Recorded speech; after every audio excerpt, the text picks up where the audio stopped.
আমাদের সাথে যুক্ত হয়েছেন। আরও কয়েকজন ভিপি প্রার্থী আমাদের ছিলেন, তাদের সবাই যার যার কাজে ব্যস্ত আছেন এবং তাদের সবার জন্যই আমি শুভেচ্ছা এবং ভালোবাসা এবং আগামীকালের জন্য একরাশ শুভকামনা জানিয়ে আজকে আমি শুরু করতে চাই। আজকের যে মানে প্রথম দিকের যে প্রশ্নগুলি সেগুলি আপনাদের সবার জন্য একই প্রশ্ন, খুব ছোট ছোট প্রশ্ন, ছোট ছোট উত্তর। আমরা একই প্রশ্ন সবাইকে করতে চাই, কিন্তু আপনাদের সবার অনুমতি নিয়ে আমি শুরু করতে চাই উমামাকে দিয়ে। উমামা আমার প্রশ্নের উত্তর, একই প্রশ্নের উত্তর উমামা দিবেন, তারপরে শামীম, তারপরে আবিদ, তারপরে আব্দুল কাদের। পরের প্রশ্নগুলিতে আবার আমি একটু রোটেট করতে চেষ্টা করব। আপনারা যদি আমাকে অনুমতি দেন আমি শুরু করতে চাই। জি, থ্যাংক ইউ। উমামা, আপনি কি আমাকে বলবেন বর্তমানে বাংলাদেশে যারা রাজনীতি করছেন তাদের মধ্যে কাকে আপনি আদর্শ মনে করেন? বর্তমানে বাংলাদেশে মানে জাতীয় রাজনীতিতে? জি, না, জাতীয় রাজনীতিতে বলতে গেলে ওই ধরনের কাউকে খুব আদর্শিক জায়গা মানে মনে হয় না যে আমার জন্য খুব একটা আমি ফলো করি বা এরকম কিছু।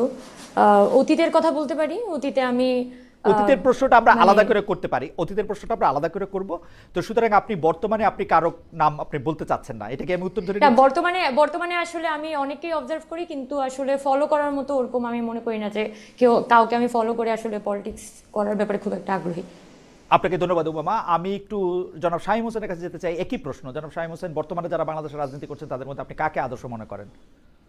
না, এখানে আপনি রাজনীতি বলতে আসলে পলিটিক্যাল পার্টির রাজনীতি বুঝিয়েছেন। পৃথিবীতে আসলে নানা ধরনের রাজনীতি আছে এবং আমি যেটা নিজেকে অ্যাক্টিভিস্ট হিসেবে পরিচয় দিই। সো পৃথিবীতে আমি আসলে গুরু হিসেবে ইকবাল আহমেদ এবং এডওয়ার্ড সাইদকে মানি।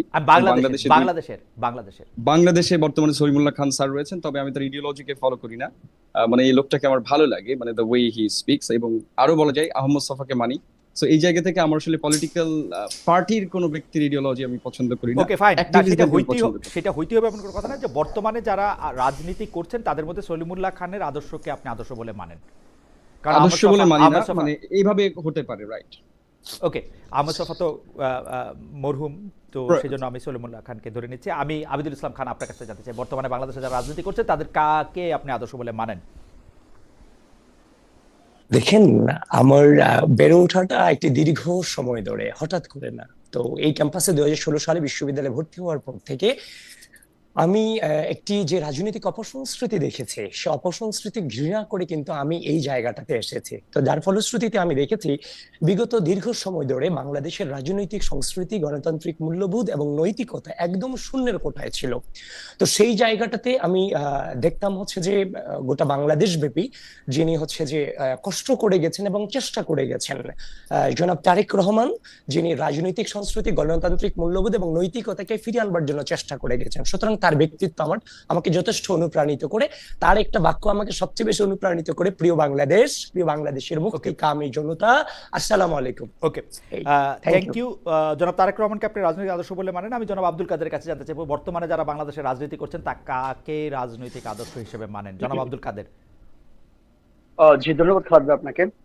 প্রথম কথা হচ্ছে, আমি ক্যাম্পাসে আসার পর থেকে আদতে চিন্তা করলাম যে আসলে আমি একটা তো অবশ্যই রাজনীতি সত্য মানুষ, কোন মানে কার সাথে রাজনীতি করবো সেই জায়গা থেকে মনে হচ্ছে তারুণ্যের যে রাজনীতিটা, কিংবা হচ্ছে আদতে স্টুডেন্টদের সেন্টিমেন্ট নিয়ে কারা রাজনীতি করে, যে স্টুডেন্টদের স্বার্থে জায়গাটা কারা রাজনীতি করে সেই জায়গাটা চিন্তা করার চেষ্টা করছি। 19 সালে ক্যাম্পাসে আসার পর থেকে দেখলাম আমি বাম ডাল সবার সাথে আমি মিশেছি, সবার যেগুলো প্রোগ্রাম আমি গিয়েছি, কিন্তু এরকম দেখি নাই। কিন্তু সর্বপ্রথম হচ্ছে পরিষদের সাথে আমি যোগদান করি, তারপর তো ছাত্র শক্তি। আমরা দেখেছি পরিষদের সাথে যোগদান করার পরও দেখেছি এক্সিস্টিং যে ছাত্র সংগঠন যারা আছে তারা দেখলাম কি আদতে ছাত্র রাজনীতি করে না, তারা শুধুমাত্র দলীয় যে লেজুর ভিত্তি করা, দলীয় যে এজেন্ডা সেগুলো বাস্তবায়ন করে। যদি এক্ষেত্রে ছাত্র রাজনীতি কথা আমি ভেবে বলি, জাতীয় রাজনীতির কথা যদি আমি বলি, দেখেন জাতীয় রাজনীতির ক্ষেত্রে অবশ্যই বাংলাদেশপন্থী যারা রাজনীতি করেন, একই সাথে আপোষহীন, গণতন্ত্রের জন্য আপোষহীন। এক্ষেত্রে আমি বেগম খালেদা কথাই বলতে পারি, গণতন্ত্রের জন্য যারা আপোষহীন, আমি ওনার রাজনীতিকে পছন্দ করি। আচ্ছা, একই সাথে হচ্ছে যদি আমি বলি যে তরুণ নেতৃত্বের মধ্যে যারা আছেন, নাহিদ ইসলাম যারা অভিজ্ঞ যারা আছেন, ভাব গাম্ভীর্যপূর্ণ যারা আছেন, আসিফ মাহমুদ যারা আছেন, আপনার তরুণ তুর্কি, তাদের রাজনীতি পছন্দ করে, যারা বাংলাদেশকে ওন করেন, যারা বাংলাদেশের প্রশ্নে আপোষহীন থাকেন, যেগুলো কিংবা যে কোনো সবকিছুর বিরুদ্ধে আপোষহীন থাকেন। ওকে, আমি একটা মানে আমি আসলে বুঝাইতে পারি না, আমি একটু গ্রাউন্ড। জনাব আব্দুল কাদের বলেছেন যে বেগম খালেদা জিয়ার কথা বলেছেন, নাহিদ ইসলামের কথা, জনাব আসিম মোহাম্মদ সজীব ভুঁইয়ের কথাও তিনি বলেছেন। জনাব আব্দুল কাদের আপনাকে ধন্যবাদ। আমি একটু বলে রাখি, এই পর্যায়ে প্রশ্নগুলি আসলে রচনামূলক প্রশ্ন না, অনেকটা তো ছোট ছোট করে উত্তর দিলে ভালো হয় সবাই মিলে। আমি যে এবার জনাব আব্দুল কাদেরকে দিয়ে আসলে শুরু করতে চাই। জনাব আব্দুল কাদের, এই যে ডাকসুর ভিপি পদে ক্যাম্পেইন করলেন, আগামীকাল ইলেকশন হবে, এই ক্যাম্পেইন পর্যায়ে মিথ্যা বলেছেন কিনা? দেখেন, প্রথম কথা হচ্ছে ক্যাম্পেইন চলাকালে মিথ্যা বলেছি কি বলি নাই, কিংবা হচ্ছে আপনারা যে নির্বাচনী আচরণবিধি লঙ্ঘন করেছি করি নাই, সেটা হচ্ছে কি আপনার যদি আমার প্রতিদ্বন্দ্বী যারা আছে কিংবা প্যানেলের যারা আছেন তারা হচ্ছে কি আমার পক্ষে কিংবা বিরুদ্ধে এমন কোন অভিযোগ এনেছেন কিনা আমি আমার মনে হয় না। জনাব আব্দুল কাদের, জনাব আব্দুল কাদের, আমাকে যদি কেউ বলে যে মিথ্যা বলেছেন কিনা, আমার উত্তর হবে না, বলি নাই। আচ্ছা দেখেন, আমরা কোনো মিথ্যা বলি না, আমরা কোনো মিথ্যা আশ্বাস দিই না। আমরা যে অঙ্গগুলো দিয়েছি ওকে, সেগুলো আমরা বিগত দিনে সে কর্মকাণ্ড করেছি, ওকে, সেগুলো নতুন করে পুনর্ব্যক্ত করতেছি আমরা। Fantastic, that will do. জনাব আব্দুল ইসলাম খান, ক্যাম্পেইন চলাকালে মিথ্যা বলেছেন কিনা? জি না, আমি ক্যাম্পেইন চলাকালে কোনো মিথ্যা বলিনি, এবং আমার হৃদয় থেকে ধারণ করে যে জিনিসগুলোর সমস্যা দেখেছি সে সমস্যার সমাধানের জন্য আমি আমার ইশতেহার প্রণয়ন আমরা নিজেরা করেছি, যেখানে ক্যাম্পেইন চলাকালীন কিংবা ইশতেহার কোনো জায়গায় মিথ্যা নাই। জনাব আব্দুল ইসলাম খান আপনাকে ধন্যবাদ। জনাব শামীম হোসেন, ক্যাম্পেইন চলাকালে মিথ্যা বলেছেন কিনা? না, আমি তো মিথ্যা বলার প্রশ্নই ওঠে না, কারণ হচ্ছে যে সবাই যেমন দীর্ঘ ইশতেহার দিয়েছেন, ডাকসুর যে গঠনতন্ত্র আছে সেখানে যে ক্ষমতাটা রয়েছে, আমি শুধু একটা ক্ষমতারই কথা বলেছি, এবং আমি বলেছি যে আমাকে পছন্দ না হলে এখানে যারা স্বতন্ত্র প্রার্থী রয়েছে তাদেরকে যেন ভোট দেয়। সেই হিসেবে যেহেতু আমি নিজের জন্য ভোটই চাই নাই, তো সেক্ষেত্রে মিথ্যা বলার প্রশ্নই ওঠে না। আপনাকে ধন্যবাদ। উমামা ফাতেমা। আমি ক্যাম্পেইন চলাকালীন সময়ে বা এর পূর্বেও যে জিনিস আমি নিজে বিশ্বাস করি না যে আমি করতে পারবো, এমন কোনো জিনিস আমি কখনোই নিজের মুখ দিয়ে বলি না। আর আমার যে ইশতেহার আমাদের স্বতন্ত্র শিক্ষার্থী ঐক্যর পক্ষ থেকে আমরা দিয়েছি, এমন পয়েন্টগুলোই আমরা উপস্থাপন করেছি যেগুলো নিয়ে অ্যাকচুয়ালি কাজ করা সম্ভব। যে জিনিস আসলে করা সম্ভব না সেই বিষয়গুলো আমরা আমাদের ইশতেহারে রাখিনি, খুবই প্রিসাইজ আমরা ইশতেহার তৈরি করেছি। তো আমরা এই জন্যই করেছি যাতে আমাদের মিথ্যা আশ্বাস দিয়ে ভবিষ্যতে আমাদের নিজেদেরকে ছোট না হতে হয়। আপনাকে ধন্যবাদ। এবার আমি জনাব আবিদুল ইসলাম খানকে দিয়ে শুরু করতে চাই। একই প্রশ্ন সবার জন্য, সব মিলিয়ে কত টাকা ব্যয় করেছেন জনাব আবিদুল? দেখেন, টাকা ব্যয়ের যে প্রশ্নটা এসেছে, 2016 সাল থেকে আমি এডমিশন টেস্টের ক্লাস নিতাম। এখন ভাই এবারও কিছু ক্লাস থেকে কিছু জমিয়েছিলাম, এই যে 24 সালের শেষে যে ক্লাস দিয়েছিলাম, তো কিছু টাকা যে জমিয়েছিলাম, এখন নির্বাচন তো ভাই কালকে হয়ে যাবে, এখন ভিপি হই কি না হই জানি না, কিন্তু যেই কয়েক টাকা খরচ করছি তা তো আর আসবে না। এই যে ধরেন হচ্ছে যে লাখখানিক টাকার মতো আমার জমানো ছিল, ওটা শেষ হয়ে গেছে, এই আর কি। লাখখানেক টাকা খরচ করেছেন জনাব আবিদুল ইসলাম খান, জমানো টাকা থেকে খরচ করেছেন। ইন্টারেস্টিং। আমি জনাব আব্দুল কাদের আপনার কাছে জানতে চাইবো এই পর্যায়ে যে কত টাকা খরচ করেছেন?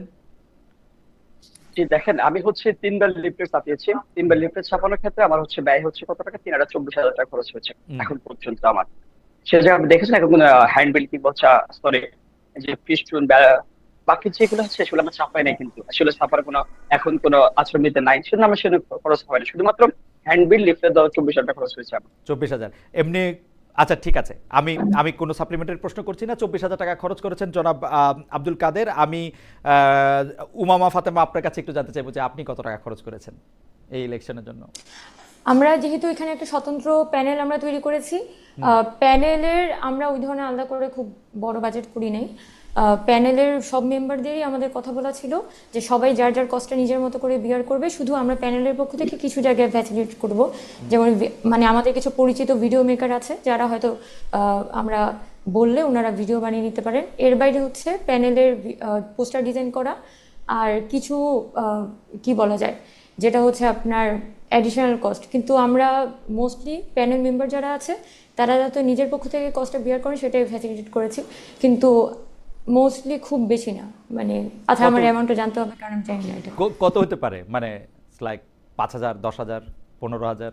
না, আমি আসলে যেটা বললাম যে আমি মিথ্যা কথা বলবো না। আচ্ছা, আমাদের অ্যাকচুয়ালি আমাদের যে ইউনিভার্সিটি সিনিয়ররা আছে, আমাদের ডিপার্টমেন্টের অ্যালুমনাই, এই বাবদ হচ্ছে আমাদের প্যানেলের কস্ট বাবদ আমি প্রায় 5 থেকে 10 লাখ টাকার মতো আমরা নিয়েছিলাম, যেটা অ্যাকচুয়ালি আমাদের মানে এরকম অ্যালুমনাই বা আমাদের, যেহেতু আমি দীর্ঘদিন ক্যাম্পাসে আসলে অ্যাক্টিভিজম করে গেছি, আমাদের অ্যাক্টিভিস্টদের মধ্যে থেকে আমাকে ডোনেট করেছে অনেকে। সো সেগুলো আমি চেষ্টা করেছি প্যানেলের ছোটখাটো একটা পিআর টিম, ওকে, যারা আমাদের পরিচিত, তারা দেখা গেছে যে হয়তো কিছু ভিডিও বানিয়ে দিচ্ছে, ওই ধরনের কস্ট আর কি।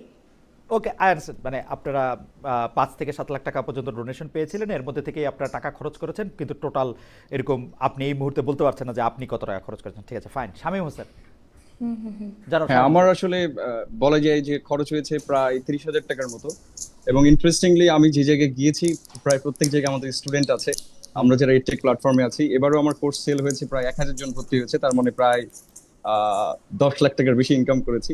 কিন্তু বেশিরভাগ জায়গায় আমার লিফলেটই পৌঁছায় না। অনেকে আজকে অবজেকশন দিয়েছে যে ছেলেটার বেশি ইগো টিগো হইতে পারে, কারণ আসলে আমি প্রথমে অ্যাক্টিভিজম থেকে শুরু করেছিলাম, I wasn't serious about it. So অনেক হলে আমি রিচই করতে পারি নাই।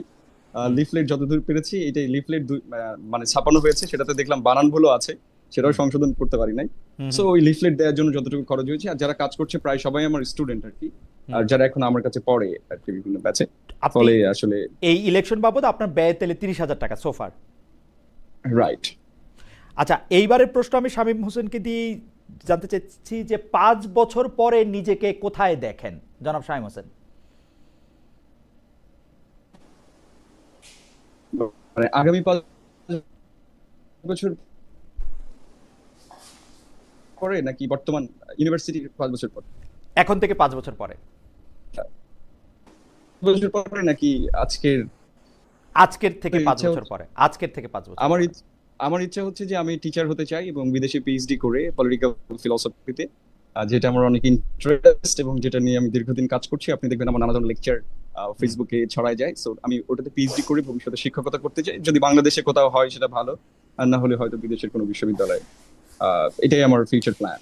শিক্ষকতা করতে চান, 5 বছর পরে নিজেকে শিক্ষক দেখতে চান, প্রয়োজনে মানে সম্ভব হলে পিএইচডি করতে চান জনাব শামীম হোসেন। আবিদুল ইসলাম খান, 5 বছর পরে নিজেকে কোথায় দেখতে চান? ভাই, আমি আমার লাইভ জীবনে, বিশেষ করে বিশ্ববিদ্যালয়ের পর থেকে আমার তেমন কোনো নির্দিষ্ট গোল ছিল না। এবং গত বছরও চিন্তা করিনি যে আজকের এই দিনে আমি একটা সংগঠনের পক্ষ থেকে যে ডাকসু নির্বাচনের ভিপি হিসেবে প্রতিযোগিতা করব। তো এবং আমার সামনের সময়টা আসলে কোন পর্যায়ে যেতে চাই সেটা জানি না, তবে আমি প্রকৃতিকে ধারণ করে চলতে চাই, নেচারকে ধারণ করে চলতে চাই। দেখি উনি প্রকৃতিকে ধারণ করতে চান। জনাব আব্দুল কাদের, 5 বছর পরে নিজেকে কোথায় দেখতে চান? জি ভাই, দেখেন, প্রথম কথা হচ্ছে ইন্টারে ভর্তি হওয়ার পর থেকে আমার মনে হয়েছে যে এদেশের মানুষের যে রাজনীতির সচেতনতার মধ্যে যে বিষয়টা আছে, তরুণদেরকে যে রাজনীতির বাইরে রাখা হচ্ছে, আলটিমেটলি একটা গোষ্ঠীর রাজনীতিকে নোংরা করছে, সেই জায়গা থেকে রাজনীতি সচেতন হওয়া আমার জন্য গুরুত্বপূর্ণ হয়েছিল। আমি সেটাই সিদ্ধান্ত নিয়েছিলাম, যার কারণে শুধুমাত্র ঢাকা বিশ্ববিদ্যালয়ের অ্যাডমিশন টেস্টের সময় শুধুমাত্র ওই ভর্তি ফর্মটা তুলেছিলাম। ঢাকা বিশ্ববিদ্যালয়ে এসেই হচ্ছেন যে আমার মনে হচ্ছে আমি এই কেন্দ্রে একটু ফোকাস দিই। আহ, ঢাকা বিশ্ববিদ্যালয়ে ভর্তি হওয়ার শুরু থেকে কিন্তু হচ্ছে রাজনীতি সচেতন, পলিটিক্যাল প্রোগ্রাম আসা যাওয়া, শিক্ষার্থী বান্ধব যে কোনো প্রটেস্ট করা, সেটাই শুরু করেছিলাম। যার বিপরীতে দেখা যাচ্ছে কি যে আমাকে হল থেকে নামিয়ে দেওয়া হয়েছিল, জেলে 5 যেতে বছর পরে হয়েছিল, নিজেকে জেল কোথায় থেকে দেখতে বের চান হয়ে আব্দুল কাদের? একটু শেষ করে না, দেখেন, এটা জেলে রচনামূলক যেতে প্রশ্ন না, হয়েছিল। তো আমি আবারও বলতেছি। এক্স্যাক্টলি, হ্যাঁ। এখন দেখেন, আমি 5 বছর পরে বলতে চাচ্ছি, দেখেন আমার মনে হয়েছে এখনো ছাত্রদের প্রতিনিধিত্ব করতেছি, 5 বছর পর আমি জনগণের প্রতিনিধিত্ব করবো। কারণ আমার মনে হচ্ছে যে কি আমি একা ভালো থাকতে পারবো না, Okay. এই জায়গা থেকে আমার সে মনোভাব, দৃঢ় মনোভাব। Thank you so much. 5 বছর পরে জনপ্রতিনিধিত্ব করতে চান, জনগণের হয়ে কথা বলতে চান জনাব আব্দুল কাদের, আপনাকে অনেক ধন্যবাদ। আমি একটু উমামা ফাতেমাকে জানতে চাইবো যে 5 বছর পরে নিজেকে কোথায় দেখতে চান উমামা ফাতেমা? আচ্ছা, 5 বছর পরে মানে কোয়েশ্চেনটা খুবই ইন্টারেস্টিং, কারণ আমাকে যদি জিজ্ঞেস করে 2 বছর আগে কি করতাম, তখন আমি পড়াশোনা প্লাস রাজনীতি দুইটাই একসাথে করতাম, ছাত্র রাজনৈতিক সংগঠনের সাথে যুক্ত ছিলাম। তো 5 বছরের পরের কথা যদি জিজ্ঞেস করা হয়, আমি দুইটা জায়গায় কল্পনা করি। একটা হচ্ছে আমার যে মাস্টার্স আর পিএইচডি, আমি বায়োকেমিস্ট্রিতে পড়াশোনা করেছি, পরবর্তীতে পাবলিক হেলথে আমার মাস্টার্স করার কথা ছিল, কিন্তু জুলাইয়ের আন্দোলনের কারণে আমি ওটা পার্সু করিনি। তো আমার একটা ইচ্ছা আছে যে আমি পাবলিক হেলথে আমার যে মাস্টার্সটা সেটা কন্টিনিউ করবো, ওখানেই আমি একটা পাবলিক হেলথ সিস্টেম নিয়ে আমার একটা পিএইচডি করার ইচ্ছা আছে। পাশাপাশি হচ্ছে আমার যেহেতু এম্পাওয়ারিং আওয়ার ফাইটার্স নামে আমরা একটা সংগঠন ওপেন করেছিলাম জুলাইয়ের সময়ে, আহত এবং নিহতদের নিয়ে কাজ করি আমরা। সো সেটাকে আরো বেশি ব্রডার রেঞ্জে নিয়ে যাওয়া, প্লাস হচ্ছে মানে যেহেতু আমি রাজনীতিক কি বলা যায় দীর্ঘদিন আসলে ক্যাম্পাসের অ্যাক্টিভিজম বা পলিটিক্যাল অ্যাক্টিভিজমের সাথে যুক্ত ছিলাম, তো সামনের দিনেও কিন্তু মানুষের অধিকার নিয়ে কথা বলে যাব। এই একটা মাল্টিটাস্কিং এর জায়গাতেই থাকবো, একক কিছুর মধ্যে থাকবো না। তবে অবশ্যই মাস্টার্স পিএইচডিটা শেষ করার জন্য পরিবার থেকে বিশেষ করে প্রচুর প্রেশার আছে। পারিবারিক প্রেসারে মাস্টার্স পিএইচডি এগুলি করতে চান উমামা ফাতেমা। আমি শামীম হোসেনের কাছ থেকে তো জানতে চেয়েছিলাম যে শুরু করেছিলেন শামীম হোসেনকে দিয়ে, এবার আমি শুরু করতে চাই আবার এবার কাকে, আবিদুল ইসলাম খান আপনাকে দিয়ে। খুব দ্রুত, অবশ্যই এটা খুব সহজ উত্তর, বিসিএস পরীক্ষা দিবেন কিনা? জি না ভাইয়া, এর আগেও কখনো দেইনি, সামনে দেওয়ার কোনো ইচ্ছা নাই, কারণ হচ্ছে যে শুধু বিসিএস অর্থাৎ আমাদের উত্তর হচ্ছে পথ না। হতে পারে জনাব না। আবিদুল ইসলাম খান আপনাকে ধন্যবাদ। না, কেন না না। সেটা আমরা শুনবো। আব্দুল কাদের, বিসিএস পরীক্ষা দেবেন কিনা? আপাতত ইচ্ছে নেই, কখনো ছিল না আগে। আচ্ছা, ইন্টারেস্টিং। উমামা ফাতেমা, উমামা ফাতেমা। হ্যাঁ। না, আমি ডিসিপ্লিন থেকে পড়াশোনা করেছি, মানে সেখান থেকে আসলে বিসিএস দেওয়ার প্রশ্নই ওঠে না। সো কখনো প্ল্যান ছিল না। আগে যেটা আইএলটিএস পড়ছিলাম, বিদেশে পড়াশোনা করতে যাওয়ার ইচ্ছা ছিল, ওই জিনিসটাই আসলে কন্টিনিউ করেছিলাম আর কি। Thank so you. বিসিএস এর প্রশ্নই ওঠে না। Thank you. আমাদের তিনজন ভিপি প্রার্থীর তিনজনই আসলে বিসিএস পরীক্ষা দিতে চান না। জনাব শামীম হোসেন, বিসিএস পরীক্ষা দিতে চান কিনা? ইন্টারেস্টিং, সেটা হচ্ছে যে সামনে একটা বিশেষ নিবন্ধন বিশেষ পরীক্ষা আছে যেটা শিক্ষকদের জন্য। আমি ইংরেজিতে নিবন্ধন করেছি, মানে অলরেডি অ্যাপ্লাই করেছি, 49তম অ্যাটেন্ড করবো, দেখবো বিষয়টা কেমন। আমি অলরেডি বলেছি যে আমার শিক্ষকতা করার ইচ্ছা আছে, Wow. So I need experience. হ্যাঁ, সো যার কারণে আমি অ্যাপ্লাই করে রেখেছি। সামনে পরীক্ষা, এটার প্রিপারেশনও নিচ্ছি আসলে। যেহেতু আমি ইংরেজি পড়াই, সো আমার কাছে ব্যাপারটা ইজি হবে। বাংলাগুলো পড়া শুরু করেছি ওকে। বলা যায়। একই প্রশ্ন এবার উমামাকে দিয়ে আবার শুরু। উমামা, ফল মেনে নেবেন কিনা? যাই হোক ফল, এই নির্বাচনের ফলের কথা বলতেছি। হ্যাঁ হ্যাঁ, আমি বারবার বলছি, আমি যখন স্টুডেন্টদের সাথে কথা বলেছি তখনও আমি তো এখনো সেই কথাটাই বলছি যে আপনারা মানে whoever you want to vote, doesn't matter, যে আপনি আসেন, ভোট দেন। আবাসিক, অনাবাসিক, নারী, পুরুষ সকল শিক্ষার্থীরা আপনারা আসেন, ফেস্টিভ্যালের মতো করে আপনারা ভোট দেন। এবং আমি যেটা চাই যে একটা সুষ্ঠু প্রক্রিয়ার মধ্য দিয়ে যাতে পুরো Okay. ভোটটা চলুক, এবং শেষে যাই আসুক এই প্রক্রিয়াটা যদি মেনে নেওয়া মানে ঠিকমতো চলে, তাহলে আমি ভোটের ব্যাপারে আমার আসলে কোনো আপত্তিই থাকবে না। এবং আমি আসলে এখনো পর্যন্ত খুবই পজিটিভ পুরো প্রসেস নিয়ে। উমামা ধন্যবাদ। জনাব আব্দুল কাদের, ফল মেনে নেবেন কিনা? যাই হোক ফল, পাস করেন ফেল হ্যাঁ, করেন। ফল অবশ্যই মেনে নেব, হুম, ফল অবশ্যই মেনে নেব। তবে সেটা হচ্ছে, দেখেন, নির্বাচনটা সুষ্ঠু হতে হবে, নিরপেক্ষ হতে হবে, লেভেল প্লেইং ফিল্ড থাকতে হবে। সেক্ষেত্রে নির্বাচন কমিশন যে কমিটমেন্ট গুলো দিয়েছেন বিগত দিনে, 16 জনের সব সম্পূর্ণভাবে পালন করা হয়, সেরকম যদি হয় তাহলে অবশ্যই আমরা ফল মেনে নেব। এই জায়গায় দেখেন, আমরা দীর্ঘদিন লড়াই সংগ্রাম করেছি কিন্তু এই ডাকসুর জন্য। এত বছর পর ডাকসু হচ্ছে, শিক্ষার্থীদের অধিকার আদায়ের প্ল্যাটফর্মটা নিশ্চিত হচ্ছে, এটি আমাদের সবচেয়ে সুখের খবর, সবচেয়ে আনন্দের খবর এটা আমাদের কাছে। ওকে, থ্যাংক ইউ। জনাব আবিদুল ইসলাম খান, ফল মেনে নেবেন কিনা? ভাই ইতিমধ্যে খালিদ ভাই, ইতিমধ্যে হয়তো আপনি আমার অনেক হয়তো শুনে থাকবেন যে আমি বলেছি দীর্ঘ রাজনৈতিক অপসংস্কৃতির এগেনস্টে আমরা একসাথে লড়েছি। 5 আগস্টের পরে নতুন করে জয়ের হচ্ছে যে জিতে যাওয়ার কোনো মানসিকতা হচ্ছে যে খুব জিতে গেলে খুব আহামরি কোনো ফিলিংস তৈরি হবে, ব্যাপারটা তাই নয়। সুতরাং আমরা এমন একটি রাজনৈতিক সংস্কৃতি ঢাকা বিশ্ববিদ্যালয়ের মাটি থেকে গোটা বাংলাদেশে উপহার দিতে চাই। কেউ হেরে গিয়ে অভিযোগ করবে না, আর কেউ জিতে গিয়ে কারো উপর জুলুম করবে না। সুতরাং আমরা ওই রাজনৈতিক সংস্কৃতিটা আমরা ঢাকা বিশ্ববিদ্যালয় থেকে উপহার দিতে চাই, এবং সকলে মিলে আমরা একসাথে কাজ করব, কারণ আমরা এই গণঅভ্যুত্থানে আমরা একসাথে কাজ করেছিলাম কাঁধে কাঁধ মিলিয়ে। Thank you. আমি এবার আব্দুল কাদের থেকে শুরু করতে চাই। আবার আব্দুল কাদের, জনাব আব্দুল কাদের, আপনি সবচেয়ে বড় প্রতিপক্ষ কাকে মনে করেন এই নির্বাচনে? দেখেন, আসলে বড় প্রতিপক্ষ বলতে আমি কিছুই মনে করি না। সে জায়গা থেকে আমি বড় প্রতিপক্ষ মনে হয় নিজেকেই মনে করি। আমার মনে হয়েছে আমি যে কাজগুলো বিগত দিনে করেছি সেগুলো হচ্ছে শিক্ষার্থীর কাছে সমানভাবে এই নির্বাচনকে কেন্দ্র করে তুলে ধরতে পারি নাই।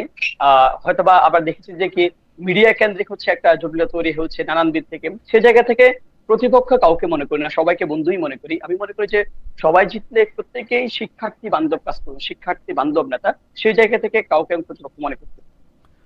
আপনি খুবই ইন্টারেস্টিং একটা কথা বলেছেন যে আপনি কাউকে তেমন প্রতিপক্ষ ভাবেন না, নিজেই নিজেকে প্রতিপক্ষ মনে করেন। এটা একটা ইন্টারেস্টিং আলোচনা। আমি উমামা ফাতেমা আপনার কাছে জানতে চাই, আপনি কাকে বড় প্রতিপক্ষ বলে মানেন বা মনে করেন? না, এখনো পর্যন্ত ধরেন এখানে আমরা প্রায় 48 জন ভিপি প্রার্থী আছে, অনেকে হয়তো এই অনুষ্ঠানে উপস্থিত নেই। আমি মনে করি যে আসলে সবারই এখানে যার যার মতো করে একটা গ্রাউন্ড আছে। আমার গ্রাউন্ডটা অন্য সবার থেকে কিছুটা ডিফারেন্ট। সো এখানে বরং আমি মনে করি যে আচ্ছা, সবাই তার তার মতো করে প্রচার প্রচার চালাচ্ছে, স্টুডেন্টরা শেষ পর্যন্ত যাকে ভোট দিবে সেই বিজয় হয়ে আসবে। আমি ওই চিন্তাটার মধ্যে আসলে নাই যে কে আমার শত্রু কে আমার বন্ধু। আমি দেখছি ভোটারদের কাছে আমি কত সহজে পৌঁছাতে পারবো, মানে কত দ্রুত পৌঁছাতে পারবো। আপনার কোনো প্রতিপক্ষ নাই? মানে সেটা না, আমি সবাইকে আসলে ওই জায়গাটায় জিনিসটা মানে- বিবেচনা করছি না। Thank you. আমি জনাব শামীম হোসেন আপনার কাছে জানতে চাইবো যে আপনি কাকে সবচেয়ে বড় প্রতিপক্ষ বলে মনে করেন? না, এখানে তো আমার কেউ প্রতিপক্ষ নেই। আপনি যদি জানেন যে আমি হচ্ছে এখানে সবচেয়ে জুনিয়র, এবং যে ক্যান্ডিডেটের তালিকা আছে সেখানে সবচেয়ে জুনিয়র মোস্ট, এবং এখানে যারা কম্পিট করছেন তারা সবাই আমার বড় ভাই বড় বোন। এখানে যেই ভিপি হন না কেন, আমি গেলে আসলে সেই একই আদরটাই পাবো। এখন আপনি দেখবেন বিভিন্ন জায়গাতে। সো আমরা আসলে আমার কাছে আমি প্রতিপক্ষ হিসেবে মনে করি না, এবং আমি কিন্তু বলেছি যে এখানে যে কেউ ভিপি হলে আমার যে আইডিওলজি, মানে আমি যেটা আইডিয়াটা দিয়েছি সেটা অলরেডি উইন করছে। আমি একটা ডিফারেন্ট আইডিয়া অ্যাক্টিভিটিস দিয়েই কিন্তু এই ইলেকশনে পার্টিসিপেট করছি। সো আমাদের যে কোনো ভিপি ওইটা অ্যাডপ্ট করলেই আমি খুশি, এবং আমি তাদের সাথে কাজ করতে চাই। ফলে আমরা কেউ কাউকে প্রতিপক্ষ মনে করছি না, এখানে আমরা আসলে এক ধরনের প্রতিযোগিতা করছি আপনি ছোট ভাই বড় বোনদের ভেতরে। So Okay. আমি কাউকে প্রতিপক্ষ হিসেবেই দেখছি না এখানে, খুবই- সবাই আমার বড় ভাই, এবং আই এম ভেরি ব্লেসড যে তাদের পাশাপাশি এখন কথা বলছি, সেটাই। খুবই ইন্টারেস্টিং। আমি এবার জনাব আবিদুল ইসলাম খানের কাছে আসতে চাই। জনাব আবিদুল ইসলাম খান, মানে হাইপোথেটিক্যালি আপনি যদি নির্বাচনে না দাঁড়াতেন, যে 48 জন ভিপি ক্যান্ডিডেটে দাঁড়িয়েছেন তাদের মধ্যে কাকে ভোট দিতেন? সেটা ভাইয়া তখন চিন্তা করতাম, কিন্তু এখন যেহেতু এটা চিন্তা করিনি, তাহলে এটার অ্যান্সার এই মুহূর্তে দেওয়াটা মুশকিল হয়ে আচ্ছা, যাচ্ছে। Thank you. তবে যদি আপনি প্রশ্ন হ্যাঁ জি, আপনি আর আচ্ছা, যদি ঠিক কিছু আছে। করতে চান। যদি আপনি প্রশ্ন করেন যে আমি কাউকে প্রতিপক্ষ মনে করি কিনা, বাকিরা যেটা ও বলেছে, আচ্ছা, দেখেন, আপনাকে এই প্রশ্ন করা হয় নাই? আমি খুব দুঃখিত। না, যে না, আমি খুব না, দুঃখিত না, যে না। আপনি আমাকে বলেন। জি, আমি কখনো কাউকে প্রতিপক্ষ চিন্তা করে নিজেকে ডেভেলপ করতে পারবো না। আমি নিজের প্রতি টেক কেয়ার করাটাকে বেশি পছন্দ করি। আমি ওই দৃষ্টিভঙ্গিটি হচ্ছে যে ধারণ করি। তবে বাংলাদেশের স্বাধীনতা, সার্বভৌমত্বকে তথা আমাদের যে অস্তিত্বকে যদি কেউ প্রশ্ন করে, যারাই আমাদের অস্তিত্বকে প্রশ্ন করতে চাই, সেটার ব্যাপারে ভিন্ন কথা, কিন্তু বাংলাদেশের স্বাধীনতা সংগ্রাম এবং যারা অস্তিত্বকে প্রশ্ন করে না, তার আমরা সবাই একসাথে পথে চলবো। ওকে। আর এখানে প্রতিপক্ষের কোনো আর প্রশ্ন নিজে দেখি না না। দাঁড়ালে কাকে ভোট দিতেন, এইটা হচ্ছে আপনাকে দিয়ে শুরু করার প্রশ্ন ছিল, সেটা আপনি অলরেডি বলেছেন যে এটা নিয়ে আপনি আসলে এখনো ভাবেননি, তখন এটা দেখা যেত। ভাবেননি, আমি এই ভাবেননি। প্রশ্ন যদি আব্দুল কাদেরকে করি, আব্দুল কাদের, আপনি যদি ভোটে না দাঁড়াতেন এবং এখানে যদি মানে যে ভিপি ক্যান্ডিডেটরা দাঁড়িয়েছেন তারা যদি থাকতেন? দেখেন, একজন শিক্ষার্থী হিসেবে আমি আমার প্রতিনিধিকে বাছাই করার ক্ষেত্রে ওই দিকটা সবচেয়ে বেশি দেখতাম, হুম, যিনি স্টুডেন্টের প্রতি কমিটেড, যিনি কথায় এবং কাজে মিল রাখেন, শুধুমাত্র নির্বাচন কেন্দ্রিক অঙ্গীকার নিয়ে আসেন না, কথার ফুলচুরি নিয়ে আসেন না, যিনি আগে যে অঙ্গীকার দিচ্ছেন সেই অঙ্গীকারের সাথে আগের কর্মকাণ্ডের মিল আছে, সেই জায়গায় যে ব্যক্তি এগিয়ে থাকেন আমি তাকে নির্বাচন করতাম, তাকে ভোট দিতাম। ওকে। উমামা ফাতেমা, নিজে না দাঁড়ালে কাকে ভোট দিতেন? আচ্ছা, আমি মনে হয় অ্যাসেস করতাম যে কে একটু ভালো ইশতেহার দিয়েছে, কে একটু স্টুডেন্ট সেন্টারিং কথাগুলো বলছে, মানে আমি যে কথাগুলো এখন বলার চেষ্টা করছি সেই কথাগুলো আসলে কে প্রতিফলন ঘটাতে পারছে তার কাজের মধ্যে দিয়ে, তখন হয়তো ওই ধরনের প্রার্থীকে বেছে ইশতেহার নিতাম। বিবেচনা করে ভোট দিতেন যে ইশতেহার এবং কথা, মানে আচ্ছা, কমিটমেন্ট গুলো আসলে কি ধরনের, এবং ওই ব্যক্তির পার্সোনালিটি কেমন সেটার উপর নির্ভর করে। ওকে। শামীম হোসেন, না, এখানে একটা মজার বিষয় বললাম, আমার এখানে যে তিনজন ক্যান্ডিডেট আছেন, আসলে ভোট দেওয়ার সুযোগ থাকলে আমি তিনজনকেই দিতাম। কারণ হচ্ছে যে যেমন আব্দুল কাদের ভাই আমার খুব প্রিয় মানুষ, এবং এখানে যতজন আছেন, আমি ভাইয়ের সাথে বলেছিলাম যে আমি ভিপি না দাঁড়ালে আমার কিছু অ্যাক্টিভিজম করার দরকার আছে, কিন্তু আমার লাইফে আমি আসলে কাউকে ভোট প্রদান করি না এখনো। তো এবার আমি ভিপিতে না দাঁড়ালে আমি ভোটই দিতাম না, কারণ আমার একটা ডিফারেন্ট আইডিয়া আছে যে আমি কাউকে যদি সিলেক্ট করি এবং সে যদি ভুল কিছু করে সামনে, তাহলে আমার লায়াবিলিটি নিতে হবে। যার কারণে আমি এতদিনে লাইফে আসলে কাউকে ভোট প্রদান করি নাই। তবুও আমার জায়গা থেকে আমি স্পষ্ট বলতে চাই, আমি না দাঁড়ালে আমি অবশ্যই আব্দুল কাদের ভাইকে ভোট দিতাম। এটা ট্রু। ইন্টারেস্টিং। আমি এই পর্যায়ে সব মানুষের জন্য, মানে সরি, সব ভিপি প্রার্থীর জন্য যে প্রশ্ন, সেটার ক্ষেত্রে শেষ দিকে চলে আসছি আমরা এই ক্ষেত্রে আপনারা একটু বিস্তার করতে পারেন, কিন্তু 1 মিনিটের মধ্যে আপনারা সবাই খুব ভালো কথা বলেন, এবং সেজন্য আমি একটু আশা করব যদি 1 মিনিটের মধ্যে উত্তর শেষ করেন। এইটা হচ্ছে, আমি শুরু করতে চাই আব্দুল কাদের আপনাকে দিয়ে, আমি শেষ করব আবিদুল ইসলাম খান আপনাকে দিয়ে, আমি এইভাবে যাবো আর কি। জনাব আব্দুল কাদের, তারপর জনাব উমামা ফাতেমা, তারপর শামীম হোসেন, তারপরে জনাব আবিদুল ইসলাম খান। এই প্রশ্নটা হচ্ছে, সব মানুষের সমান অধিকার চান কিনা? মানে সব মানুষ বলতে লিঙ্গ, ধর্ম, বর্ণ, পাহাড়ি, আদিবাসী, বাংলাদেশি, যেই হোক না কেন, মানে তার সবার জন্য আপনি সমান অধিকার চান কিনা? একদম সমান। ডেফিনেটলি, হ্যাঁ ডেফিনেটলি, অবশ্যই সবার সমান অধিকারটা আমি নিশ্চিত করতে চাই এই জায়গা থেকে। কারণ দেখা যাচ্ছে কি কাউকে হচ্ছে কারোর প্রতি বৈষম্য করে তো আমি সামনে বাংলাদেশে নিতে পারবো না, কিংবা ক্যাম্পাস লাইফটা আমি সুন্দর সুষ্ঠু ক্যাম্পাস লাইফ কারোর জন্য লিড করাতে পারবো না। ক্যাম্পাস যে পরিবেশটা আমি এসে এনশিওর করতে পারবো না। এই জায়গা থেকে দেখেন ঢাকা বিশ্ববিদ্যালয় বৈচিত্র্যময়, কিন্তু নানান মতে নানান গোষ্ঠীর নানান বর্ণের মানুষজন সেখানে উঠে আসে। এক্ষেত্রে একটা বিষয় দেখা যাচ্ছে, দেখেন আমাদের 24-এর যে বৈষম্য বিরোধী যে আন্দোলনটা, সেই জায়গা থেকে দেখেন আমরা বৈষম্যের বিরুদ্ধে সবসময় সোচ্চার ছিলাম। যদি আমি নির্বাচিত হই, অবশ্যই সকল অংশের প্রতিনিধিত্ব নিশ্চিত করবো, সকল অংশের যে অধিকার সেটা আমি নিশ্চিত করবো, সেটা আমরা। ওকে, থ্যাংক ইউ জনাব আব্দুল কাদের। আমি উমামা ফাতেমা আপনার কাছে জানতে চাই যে সব মানুষের সমান অধিকার চান কিনা? আমাদের কোটা সংস্কার আন্দোলনের সময় আমাদের একটা স্লোগান ছিল, সংবিধানের মূল কথা সুযোগের সমতা। অর্থাৎ মানে সংবিধান যে আসলে দিন শেষে সুযোগের সমতাটাকে প্রতিষ্ঠা করার জন্যই তৈরি করা হয়েছে। তো সেই জিনিসটা আমরা কিন্তু ওই সেন্সটা ওই সময় বিলং করতাম। সো আমি অবশ্যই বলবো যে এখানে মানুষ হিসেবে আমাদের যে ইকুইটি এবং ইকুয়ালিটিটা দরকার, সকল ধর্ম বর্ণ সকলের মধ্যে কিন্তু ইকুয়ালিটি এস্টাবলিশ করা প্রতিনিধি আকারে আমার দায়িত্ব হবে। তো আমি অবশ্যই মানুষের সকলের মধ্যে জন্য ওই সুযোগের সমতা এবং সকলের জন্য ওই মানবিক সমাজটাই বিনির্মাণ করতে চাই। আপনাকে ধন্যবাদ। আমি জনাব শামীম হোসেন আপনার কাছে জানতে চাইব সব মানুষের সমান অধিকার। হ্যাঁ, আপনি সব মানুষের কথা বলেছেন, ঠিক আছে, আমি নাগরিকের কথা বলি। একটা হচ্ছে যে আমি যে কারণে ভোটে দাঁড়িয়েছি এটা অন্যতম কারণ ঢাকা বিশ্ববিদ্যালয়ের যে ডাকসু প্ল্যাটফর্মটা আসলে এক ধরনের আদর্শিক লড়াইয়ের প্ল্যাটফর্মে রূপান্তরিত হয়েছে। আপনি পৃথিবীর কোনো বিশ্ববিদ্যালয়ে এই জিনিসটা দেখতে পাবেন না। আপনি দেখবেন যে ছাত্ররা কেন ইলেকশন করছে, কারণ একাডেমিক স্পেয়ারের কাছে বা রাষ্ট্রের কাছে আপনার একমাত্র পরিচয় হচ্ছে আপনি নাগরিক, এবং বিশ্ববিদ্যালয়ের কাছে আপনার একমাত্র পরিচয় হচ্ছে আপনি ছাত্র। আপনার কোন ইডিওলজি আছে পলিটিক্যাল বা কি ইডিওলজি থেকে আসেন সেটা কিন্তু মুখ্য নয়, কিন্তু ঢাকা বিশ্ববিদ্যালয়ে সেটা হয় না। সিট পেতে গেলে একটা বিশেষ ইডিওলজি আগে করতে হতো, যে কোনো কারণে চাকরি পেতে গেলে এটা হয়। কিন্তু ঢাকা বিশ্ববিদ্যালয়ের একটা ভিপির কাছেও কিন্তু আপনি আসলে সমান স্পেয়ারটা লাভ করবেন। ছাত্র দল বলেন, শিবির বলেন, তাদের ওই ইডিওলজির বাইরে কিন্তু তাদের পরিচয় হচ্ছে ঢাকা বিশ্ববিদ্যালয়ের ছাত্র। এবং আপনি অক্সফোর্ড ইউনিয়নের কথা চিন্তা করেন, সেখানে একটা ডিবেটেবল পরিবেশ রয়েছে। তো আমি বলেছি যে আমরা এমন একটা প্ল্যাটফর্ম ক্রিয়েট করতে চাই ডাকসু, যে এই সকল ইডিওলজির মানুষকে বা যে কোনো ধারণার মানুষকে একটা প্ল্যাটফর্ম ক্রিয়েট করে দিবে যেখানে তারা ডিবেট করবে কিন্তু ভায়োলেন্স করবে না। ফলে আসলেই আমি তাদের ইকুইটি যেটা রয়েছে, যে সমান সুযোগ, সেটা তৈরি করার জন্যই আসলে ইলেকশনে এসেছি আসলে বলা যায়। ওকে, সো এটাই আমার আইডিয়া। শামীম হোসেন আপনাকে ধন্যবাদ। জনাব আব্দুল ইসলাম খান, আপনি সব মানুষের সমান অধিকার নিশ্চিত করতে চান কিনা বা সমান অধিকার চান কিনা? আমি এই ক্যাম্পাসে যে পরিস্থিতি বিগত সময় দেখেছি এবং দেখছি, সে জায়গা থেকে আমি পণ করতে চাই এই একটি সকল ধর্ম বর্ণ গোত্র নির্বিশেষে একটি অন্তর্ভুক্তিমূলক বৈষম্যহীন এবং সম্প্রীতিমূলক ক্যাম্পাস আমরা উপহার দিতে চাই, যেটা গোটা বাংলাদেশের জন্য উজ্জ্বল দৃষ্টান্ত হবে সমান সমতায় এবং সাম্প্রদায়িক সম্প্রীতিতে। ওকে, আপনাকে ধন্যবাদ। আমি এই পর্যায়ে সবার জন্য যে প্রশ্ন, সেই প্রশ্নের শেষ প্রশ্ন আমি করতে চাই, এটিও উমামাকে দিয়ে শুরু করতে চাই। এবং উমামা, প্রশ্নটি হচ্ছে সবার জন্য প্রশ্ন আসলে, ছাত্রছাত্রীদের প্রধান সমস্যা কোনটি বলে মনে করেন? ঢাকা বিশ্ববিদ্যালয়ে যদি আমাকে জিজ্ঞেস করা হয়, তাহলে আমি বলবো যে বর্তমানে ঢাকা বিশ্ববিদ্যালয়ের প্রধান সমস্যা হচ্ছে এখানে আমরা কোনো পলিটিক্যাল রিফরমেশনের মধ্যে দিয়ে যেতে পারছি না, এবং আমাদের যে বর্তমান ছাত্র রাজনৈতিক কাঠামো, সেই কাঠামোটা পূর্বের মতোই রয়ে গেছে।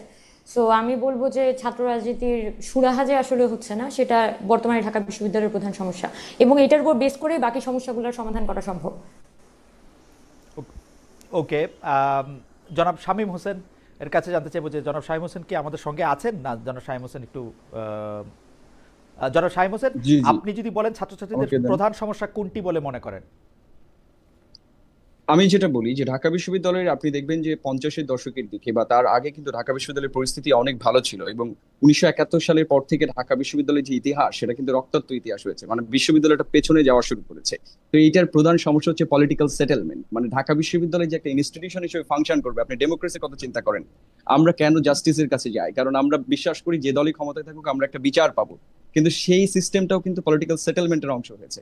ফলে ঢাকা বিশ্ববিদ্যালয় একাডেমিক ইনস্টিটিউশন থেকে একটা পলিটিক্যাল সেটেলমেন্টের ভেতর দিয়ে গেছে। আমরা যদি বলতাম পলিটিক্যাল ইনস্টিটিউশন, সেটাও একটা কথা ছিল, সেই ইনস্টিটিউশনই না, এখানে সেটেলমেন্ট দিয়ে চলে।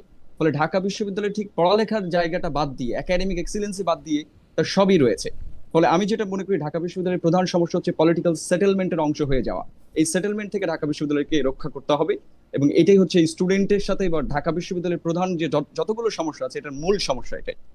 ওকে, আপনাকে ধন্যবাদ। আমি জনাব আবিদুল ইসলাম খানের কাছে জানতে চাই, জনাব আবিদুল ইসলাম খান, ছাত্রছাত্রীদের প্রধান সমস্যা কোনটি বলে মনে করেন? বিগত পুরো সময়টাতে আমি যেটাকে ধারণ করেছি সেটা আমি দেখেছি খুব কাছ থেকে। রাজনৈতিক যে অপসংস্কৃতি ছিল, সেই অপসংস্কৃতির আলোকে গোটা ঢাকা বিশ্ববিদ্যালয় একাডেমিক পরিবেশ থেকে শুরু করে আবাসন সংকট থেকে শুরু করে প্রত্যেকটা জায়গায় সে সমস্যা ছিল। সুতরাং আমি বিশ্বাস করি পূর্বেকার রাজনৈতিক অপসংস্কৃতিকে যদি আমরা সম্মিলিতভাবে রুখতে পারি এবং সেটাকে ফিরতে আমরা না দেই, আমরা পরিপূর্ণভাবে সামনে আমরা মানে একাডেমিক ভাবে বিশ্ববিদ্যালয়কে যতটা ডেভেলপ এবং উন্নত করা যায় সেই দিকটা যদি আমরা নজর দিতে পারি, আমি মনে করি না কোনো কিছু চ্যালেঞ্জ হবে আমাদের জন্য। এবং আমরা যারা এখানে আছি, জেনারেশনের যারাই আছি, আমরা কেউই কিন্তু রাজনৈতিক অপসংস্কৃতিকে পছন্দ করি না। আমরা সবাই লড়াইটা করেছি রাজনৈতিক অপসংস্কৃতির বিরুদ্ধে। সুতরাং আমরা সামনেও হচ্ছে যে এই রাজনৈতিক অপসংস্কৃতিকে মানে হচ্ছে যে বৃদ্ধাঙ্গুলি প্রদর্শন করে আমরা একটি স্থিতিশীলতা নিয়ে এসে আমরা একাডেমিক পরিবেশটাকে যতটা উন্নত করা যায় সেটার দিকে আমরা প্রায়োরিটি দিব, তথা নজর দিব। ধন্যবাদ জনাব খান। আমি জনাব আব্দুল কাদেরের কাছে আসতে চাই। জনাব আব্দুল কাদের, ছাত্রছাত্রীদের প্রধান সমস্যা কোনটি বলে আপনি মনে করেন? দেখেন ভাই, প্রথম কথা হচ্ছে ঢাকা বিশ্ববিদ্যালয় একটি শিক্ষা প্রতিষ্ঠান হলো, একাডেমিক যে ইনস্টিটিউশন হলেও এটা কিন্তু আপনার সর্বোপরি আপনার রাজনীতির রাহুগ্রাস থেকে মুক্ত রাখবে। রাজনীতি সবকিছু দ্বারা ঢাকা বিশ্ববিদ্যালয় আবর্তিত হয়। এই জায়গা থেকে যদি পলিটিক্যাল সেটেলমেন্টটা হাজির করতে পারে, অর্থাৎ আমরা বলছি কি এখানে রাজনৈতিক কাঠামোটা কেমন হবে, ছাত্র রাজনীতির ধরনটা কেমন হবে, একই সাথে শিক্ষক রাজনীতির ধরনটা কেমন হবে, এই বিষয়ে সুরাহা করা দরকার। যদি আমরা এই দুটো বিষয়ে সুরাহা করতে পারি, বাদ বাকি সকল সমস্যার বিষয়ে আমরা সম্ভাবনার দ্বারটা উন্মোচন করতে পারবো। প্রথম সমস্যা যেটা, সেটা হচ্ছে এখানে পলিটিক্যাল সেটেলমেন্টটা হাজির করা, ছাত্র রাজনীতি কাঠামো, সুস্পষ্ট কাঠামো এখানে রূপরেখা এখানে হাজির করা, শিক্ষক রাজনীতি কেমন হবে, শিক্ষকের নিয়োগ পদ্ধতিটা কেমন হবে, সেই জায়গাটা এনশিওর করতে পারলে বাদ বাকি সমস্যার কাজ করতে পারবো। ওকে, জনাব আব্দুল কাদের, আপনাকে ধন্যবাদ। আমরা আসলে আমাদের এবার ডাকসু নির্বাচনের সবচেয়ে আকর্ষণীয় দিক হচ্ছে যে আমাদের যারা প্রতিদ্বন্দ্বিতা করছেন, যেসব শিক্ষার্থীরা, যেসব ছাত্রীরা, তারা এত চমৎকার কথা বলছেন, এত চমৎকারভাবে নিজেদেরকে এক্সপ্রেস করছেন। এটা নিয়ে নিশ্চয়ই আমাদের রাজনীতিবিদরাও অনেক কিছু শিখবেন, তাদের শেখারও আছে। আমি আপনাদের সবাইকে ধন্যবাদ জানাতে চাই। এই পর্যায়ে আমরা আমাদের কিছু প্রশ্ন, মানে প্রার্থীকে পার্টিকুলার কিছু প্রশ্ন আছে, সেই প্রশ্নগুলি একটু করতে চাইবো। সেই ক্ষেত্রেও আপনারা মানে বরাবরের মতোই মানে একটু সংক্ষেপে যদি জবাব দেন তাহলে আমাদের জন্য সুবিধা হয়। আমি জনাব আবিদুল ইসলাম খানকে দিয়ে শুরু করতে চাই। জনাব আবিদুল ইসলাম খান, বিএনপি মানে যে দলটি ছাত্র দলের সাথে অভিভাবক দল হিসাবে পরিচিত, সেই দলটি জাতীয় নির্বাচনের আগে স্থানীয় নির্বাচন করতে চায়নি, এমনকি ছাত্র সংসদ নির্বাচনের ক্ষেত্রে আপত্তি ছিল। ডাকসু নির্বাচন কি আসলে আপনাদের অনুরোধে ঢেকি গেলার মতো পরিস্থিতি? মানে আপনারা এই নির্বাচন মেনে নিলেন কেন? বিএনপি তো পরিবর্তন চায়নি বলে অনেক কিছু টিকে আছে। আমরা শুনি যে সংবিধান ওনারা চান নাই বলে পরিবর্তন হয় নাই, রাষ্ট্রপতিরও পরিবর্তন হয় নাই, বিএনপি চায়নি বলে স্থানীয় নির্বাচন হচ্ছে না। ডাকসু নির্বাচনে রাজি না হলে নাই হইতো, ছাত্রদল বা আপনারা কেন রাজি হলেন? ভাই, 5 আগস্ট পরবর্তী সময়ে যারা দীর্ঘ সময়ে ফ্যাসিস্টকে মোকাবেলা করে, রাজনৈতিক অপসংস্কৃতিকে ঘৃণা করে, জীবনের সর্বস্বটুকু বিলিয়ে দিয়ে ওই পথটাকে বেছে নিয়েছিল, 5 আগস্ট পরবর্তী সময় আমরা দেখতে পেলাম ক্যাম্পাসগুলোতে যারা ওই সময় রাজনৈতিক অপসংস্কৃতিগুলো ঘৃণা করে নিজেদের কণ্ঠ জারি রেখেছিল, তাদেরকেই পরবর্তীতে ক্যাম্পাসে জুলুমের শিকার করা হয়েছে। আওয়ামী যে রাজনৈতিক অপসংস্কৃতির ফ্রেমিং আমাদেরকে করা হয়েছে, তারই প্রপাগান্ডার একটা অংশ ছিল যে আমরা ডাকসু নির্বাচন চাই না। দেখেন, ডাকসু নির্বাচন আমরা যেই ভাবে আমরা ডাকসু নির্বাচনে অংশগ্রহণ করেছি, আমাদের যে প্যানেল ঘোষণা হয়েছে, সেই প্যানেল কিন্তু হচ্ছে আমাদের অভ্যন্তরীণ যে আমাদের সাংগঠনিক নেতৃবৃন্দ ছিলেন তাদের ভোটাভুটির মধ্য দিয়ে কিন্তু আমরা আগে নিজেদের সংগঠনে নির্বাচিত হয়ে তারপর হচ্ছে এখানে ডাকসু নির্বাচন করবার জন্য এসেছি। সুতরাং আমরা ডাকসু নির্বাচন চাই না, কিংবা স্থানীয় নির্বাচন আগে চাই পরে চাই। আমি এখন ঢাকা বিশ্ববিদ্যালয় কেন্দ্রীয় ছাত্র সংসদ নির্বাচন, ডাকসু নির্বাচনকে প্রতিনিধিত্ব করছি। তো সুতরাং আমি ঢাকা বিশ্ববিদ্যালয়ের শিক্ষার্থীদের কণ্ঠে কথা বলতে চাচ্ছি। ডাকসু কোনো সাংগঠনিক পদ নয় যে আমাকে কোনো দল সেখানে বসিয়ে দিবে। সুতরাং আমি ওই পার্টিগত কোনো আলোচনা এখানে যেতে চাই না। আমি প্রতিনিধিত্ব ঢাকা বিশ্ববিদ্যালয়ের স্টুডেন্ট ঢাকা বিশ্ববিদ্যালয়ের স্টুডেন্টদের প্রতিনিধিত্ব করছি, আমি সেটা নিয়েই থাকছি। এবং আমাদের বিরুদ্ধে রাজনৈতিক বা আমাদেরকে রাজনৈতিক ভাবে মোকাবেলা করতে বের হয়ে নানান ধরনের অপপ্রচার চালানো আচ্ছা, হচ্ছে আমাদের এগেইনস্টে, ওকে। ওইটাও একটা অপপ্রচারেরই অংশ। অর্থাৎ আপনার ডাকসু নির্বাচন চান নাই, এরকম কোনো ঘটনা ঘটে নাই, মানে আপনার ডাকসু না, নির্বাচন এরকম কোনো ঘটনাই ঘটেনি। এবং আমাদের যেই থ্রোতে আমাদেরকে হচ্ছে যে নির্বাচনে আমাদের প্যানেল ঘোষণা করা হয়েছে, এটা বাংলাদেশের ইতিহাসে চমকপ্রদ ঘটনা ওকে ছিল ওকে, ঠিক আছে, ঠিক আছে, বিগত সময়ের ঠিক ছাত্র আছে, মানে রাজনীতির দ্যাট ইতিহাস। Will do.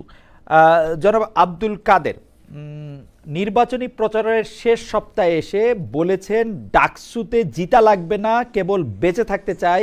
আপনার অভিযোগটা কাদের বিরুদ্ধে? বেঁচে থাকতে বলাটা যদি মৃত্যু হুমকি হয় তাহলে আইনের আশ্রয় নিয়েছেন কিনা? অনেকেই বলছেন যে ভোটারদের ইমোশনাল ব্ল্যাকমেইল করার কৌশল হিসাবে আপনি এই কথা বলছেন। জি দেখেন, প্রথম কথা হচ্ছে আমি কিন্তু ক্লিয়ার করেছি ওই জায়গাটাতে শুধুমাত্র হচ্ছে কারো মতের বিরুদ্ধে যাওয়ার কারণে অনলাইনে যে ক্রমাগত যে বুলিং এর শিকার হচ্ছে, সেটা একটা পর্যায়ে গিয়ে তাৎক্ষণিক প্রতিক্রিয়া যখন সহ্য করতে পারি না, সে প্রতিক্রিয়া জানিয়েছেন। শুধুমাত্র আমি না, আমি বলেছি কিন্তু পোস্টের মধ্যে, যখন শুধু এই যে বুলিংটা সেটা আমার মধ্যে অনলাইনে সীমাবদ্ধ না থেকে যখন বাড়িতে গিয়ে আমার আম্মাকে কথা শোনাচ্ছেন অফলাইনে সরাসরি গিয়ে, তখন আর হচ্ছে বার্তার যে মানে ঠেকে দেয়, তখন গিয়ে অনলাইনে পোস্টটা করা হয়। আপনি জানেন যে দেখেন, আমি যদি হচ্ছে সিম্পিতি শিকার হতাম, এমন ইতিহাস আমার মধ্যে নেই, মানে দৃষ্টান্তরে নজির নেই। কিন্তু সে 19 সালে ক্যাম্পাসে আসার পর থেকে হামলা মামলা নিপীড়ন নির্যাতন, জেলে যাওয়া, জেল থেকে বের হয়ে আসা, কিংবা কোনো অভ্যুত্থানের নেতৃত্ব দেওয়া, এই জায়গায় কিন্তু আমি কোনো সিম্পিতি দিয়ে আসি নাই, কিন্তু বোল্ড সাহসিকতার মধ্য দিয়ে কিন্তু এতটুকু পদ পাড়ি দেওয়া। কিন্তু এই জায়গায় আপনি যেটা বলছেন কাকে উদ্দেশ্য করে বলার, আপনি জানেন যে হচ্ছে কি, আমি কিন্তু উদ্দেশ্য উল্লেখ করেছি যে আমি প্রথম যে রাজাকার শব্দ নিয়ে কথা বলার পর থেকেই কিন্তু একটা গোষ্ঠী ক্রমাগতভাবে সাইবার অ্যাটাক করে যাচ্ছেন আমাকে। রাজাকার কার সাথে সম্পৃক্ত, কারা আদতে রাজাকার শব্দটাকে নর্মালাইজ করতে চায়, তারা আশা করে আপনি বুঝতে পেরেছেন যে আদতে কারা কার বিরুদ্ধে গেলে। শুধুমাত্র দেখেন ওই গোষ্ঠী নেই, কিন্তু অন্য কারোর বিরুদ্ধে বললে কিন্তু প্রত্যেক কিন্তু সে ফেক অ্যাকাউন্ট আছে, সে ফেক অ্যাকাউন্ট থেকে যার বিরুদ্ধে যায় প্রতিপক্ষকে ঘায়েল করার জন্য এই পন্থাটা অবলম্বন করে। আমরা দেখেছি বিগত সময় ছাত্রলীগ কিংবা এরা ছাত্র সন্ত্রাসী ছাত্র সংগঠন কারোর বিরুদ্ধে গেলে সরাসরি হিট করতে, অ্যাটাক করতে। কিন্তু এখন পদ্ধতি পরিবর্তন হয়েছে, আমার মনে হয়েছে সেটা এখন অনলাইনে অ্যাটাক করা হয়। আপনাকে ধন্যবাদ। আমি উমামা ফাতেমার কাছে একটু আসতে চাই। আপনার কথাটা একটু ইকো হচ্ছে জনাব আব্দুল কাদের, মানে দর্শকদের শুনতে একটু অসুবিধা হচ্ছে কিনা, আমরা একটু টেকনিক্যাল টিমকে অনুরোধ করবো যে আব্দুল কাদেরের কথাটা একটু ভালোভাবে শোনা যাবে কিনা। আমারও একই অবস্থা, ইকো হচ্ছে, কথা বলতে ঝামেলা হচ্ছে। হ্যাঁ, মানে একটু ইকো হচ্ছে বলে মনে হচ্ছে। যাই হোক, আমরা একটু চেষ্টা করব। উমামা ফাতেমা, জুলাই আন্দোলনে যেহেতু আপনি একজন সমন্বয়ক ছিলেন, আন্দোলনের সম্মুখ সারিতে ছিলেন, সেক্ষেত্রে ডাকসুতে ভিপি প্রার্থী হওয়া মানে বৈষম্য বিরোধী সমর্থক বড় অংশের একটি ভোট ভাগ হয়ে যাওয়া। আপনি আপনার সহযোদ্ধা জনাব আব্দুল কাদেরের সঙ্গেই মানে একদম সম্মুখ সমরে আছেন। এই বিভাজন আপনাদের যারা প্রতিপক্ষ রয়েছেন তাদের সুবিধা করে দিচ্ছে কিনা? আপনার সাবেক সংগঠন ছাত্র ফেডারেশনই বা আপনার নির্বাচন করার বিষয়টি কিভাবে দেখছেন? তারা আপনার পাশে আছেন কিনা? উমামা ফাতেমা। আচ্ছা, প্রথমত হচ্ছে প্রথমত আমি ঢাকা বিশ্ববিদ্যালয়ের একজন স্টুডেন্ট, আর একসময় আমি ছাত্র রাজনীতির সাথে যুক্ত ছিলাম বাংলাদেশ ছাত্র ফেডারেশনের সাথে। পরবর্তীতে জুলাই আন্দোলনের মধ্য দিয়ে কিন্তু আমার একটা পজিশন তৈরি হয়, বিশেষ করে ছাত্র রাজনীতির প্রসঙ্গে একটা পজিশন তৈরি হয়। সেটার যাত্রা ধরেই কিন্তু আমি বৈষম্যবিরোধী ছাত্র আন্দোলনে যাই, যাতে আমি অ্যাটলিস্ট এখানে কিছু প্রশ্নের সমাধান বা পলিটিক্যাল সেটেলমেন্টে আমার কিছু রোল প্লে করতে পারি। যেহেতু বৈষম্যবিরোধীর সাথে যুক্ত থেকে আমি ওই সেটেলমেন্টটার মধ্যে পৌঁছাতে পারছিলাম না, এটা শুধু ব্যক্তিগত বিষয় না, বাংলাদেশের ছাত্র রাজনীতি শুরু হওয়া বা জাতীয় রাজনীতির নতুন রাজনৈতিক বন্দোবস্তের কথা আমরা বলছিলাম, সেই বন্দোবস্তের থেকে তো আমরা বহুদূর সরে গেছি। সো সেই জায়গা থেকে আমি মনে করেছি যে এখানে ডাকসুতে পার্টিসিপেট করাটাই অনেকখানি বেটার হবে, কারণ ক্যাম্পাসটা একটা ক্লোজ স্ফিয়ার। এখানে যদি আমি একটা পলিটিক্যাল চেঞ্জ আনতে পারি, বড় আকারের পরিবর্তনটা আনতে পারি, তাহলে পরবর্তীতে কিন্তু ন্যাশনাল পর্যায়ে ওগুলো পার্সু করা সম্ভব হবে এবং এটা একটা দীর্ঘমেয়াদী প্রভাব রাখবে। সেটা আমার ব্যক্তিগত চিন্তা ছিল। তবে এখানে আপনি যেটা চিন্তা করছেন যে এখানে জুলাইয়ের শক্তিগুলো ভাগ হয়ে যাচ্ছে কিনা, দেখেন জুলাই তো আসলে সবার, জুলাই কার না? আবিদ ভাইয়ের না জুলাই? মানে এই কোশ্চেন তো আমি আসলে করব যে এখানে জুলাইয়ের শক্তি বলতে যেভাবে করে জিনিসগুলোকে সিগনিফাই করা হয়, আমি মনে করি যে জুলাই শক্তি কিন্তু আমি বলি নাই। আমি বলছি হচ্ছে আপনারা যারা বৈষম্য বিরোধী ছাত্র সংগঠনের একটা ব্যানারে ছিলেন, যেমন ধরেন আবিদুল ইসলামের মতো করে কাজ করেছেন, আমরা অন্য সংগঠনের নেতৃবৃন্দকেও আলাদা কাজ করতে, কিন্তু আপনি আর আব্দুল কাদের হ্যাঁ, তো আমি আমরা খালেদ ভাই একই এখানে প্ল্যাটফর্মে দেখেছি, তাই না? নাকি হ্যাঁ, ভুল? এখানে আমি বলছি আমার সাথে এখানে একটা পারসেপশনগত ভিন্নতা আছে। আমি জুলাইকে আসলে বৈষম্য বিরোধীর মধ্যে চিন্তাই করি নাই। জুলাই ও আসলে আচ্ছা, এতটাই বড় ওকে, পরিসরের একটা অভ্যুত্থান ছিল যে এখানে বৈষম্য বিরোধীর হয়তো এখানে একটা সমন্বয়ক তালিকা ছিল। আমরা হয়তো একটা চেষ্টা করেছি আমাদের বুঝতে জায়গা পারছি। থেকে আন্দোলনটাকে ধরে না না, রাখার, আপনি ঠিক কিন্তু আছেন এটা এবার। আমাদের ক্যাপাসিটির বাইরে গিয়ে একটা অভ্যুত্থান ছিল। সো ওকে, অভ্যুত্থানের পরবর্তী সময়ে এটা আমি একটু শেষ করি, তাহলে জিনিসটা আই গেস ভালো হবে। পরবর্তী সময়ে আমার যেটা রিয়েলাইজেশন ছিল যে আসলে যদি প্রশ্নগুলো আমার সমাধান করতে হয়, তাহলে বৈষম্যবিধি ছাত্র আন্দোলন প্ল্যাটফর্মটা এটা একটা বেটার কোয়েশ্চেনগুলো ডিল করার একটা মাধ্যম হতে পারে, কিন্তু এই প্ল্যাটফর্মটাতে আসলে ওইভাবে ফাংশনই করতে পারে নাই। সো আমি আমি তো কোনো ছাত্র সংগঠনে যাই নাই যে ওই ছাত্র সংগঠনের লিগেসি আমার মেনটেন করে চলতে হবে। সো বৈষম্যবিধি ছাত্র আন্দোলন, আমি মনে করি জুলাই অভ্যুত্থান আসলে সবাই এখানে যার যার মতো করে রোল প্লে করেছে।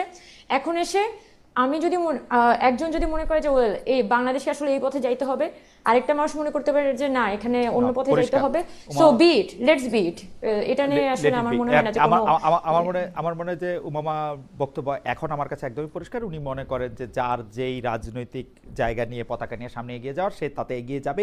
উমামা, আপনাকে ধন্যবাদ। আমি একটু শামীম হোসেন সাহেবের কাছে যাওয়ার আগে আমি একটু দর্শকদের মতামতের একটা অংশ বলি। দর্শকরা জানতে চাইছেন যে ইউটিউবারদের মধ্যে অনেকেই কাকে ভিপি প্রার্থী হিসেবে দেখতে চান, বা কাকে বিজয়ী ভিপি হিসেবে দেখতে চান, বা কাকে দেখতে চান না, এরকম মন্তব্য করেছেন। আমার এরকম কোনো পছন্দ আছে কিনা, আমার এরকম কোনো পছন্দ নাই। দুই, যেটা বলছেন যে আমি ভোট দিলে কাকে ভোট দিতাম, আমি সাধারণত ভোট দেই না, সুতরাং সাধারণত না, মানে আমি ভোটে অংশগ্রহণ করার সুযোগ এখন আর আমার নাই। আমি বিশ্ববিদ্যালয়ের ছাত্রত্ব আমার আসলে 1998 সালে শেষ হয়েছে, তার মানে এটা অনেক দিন।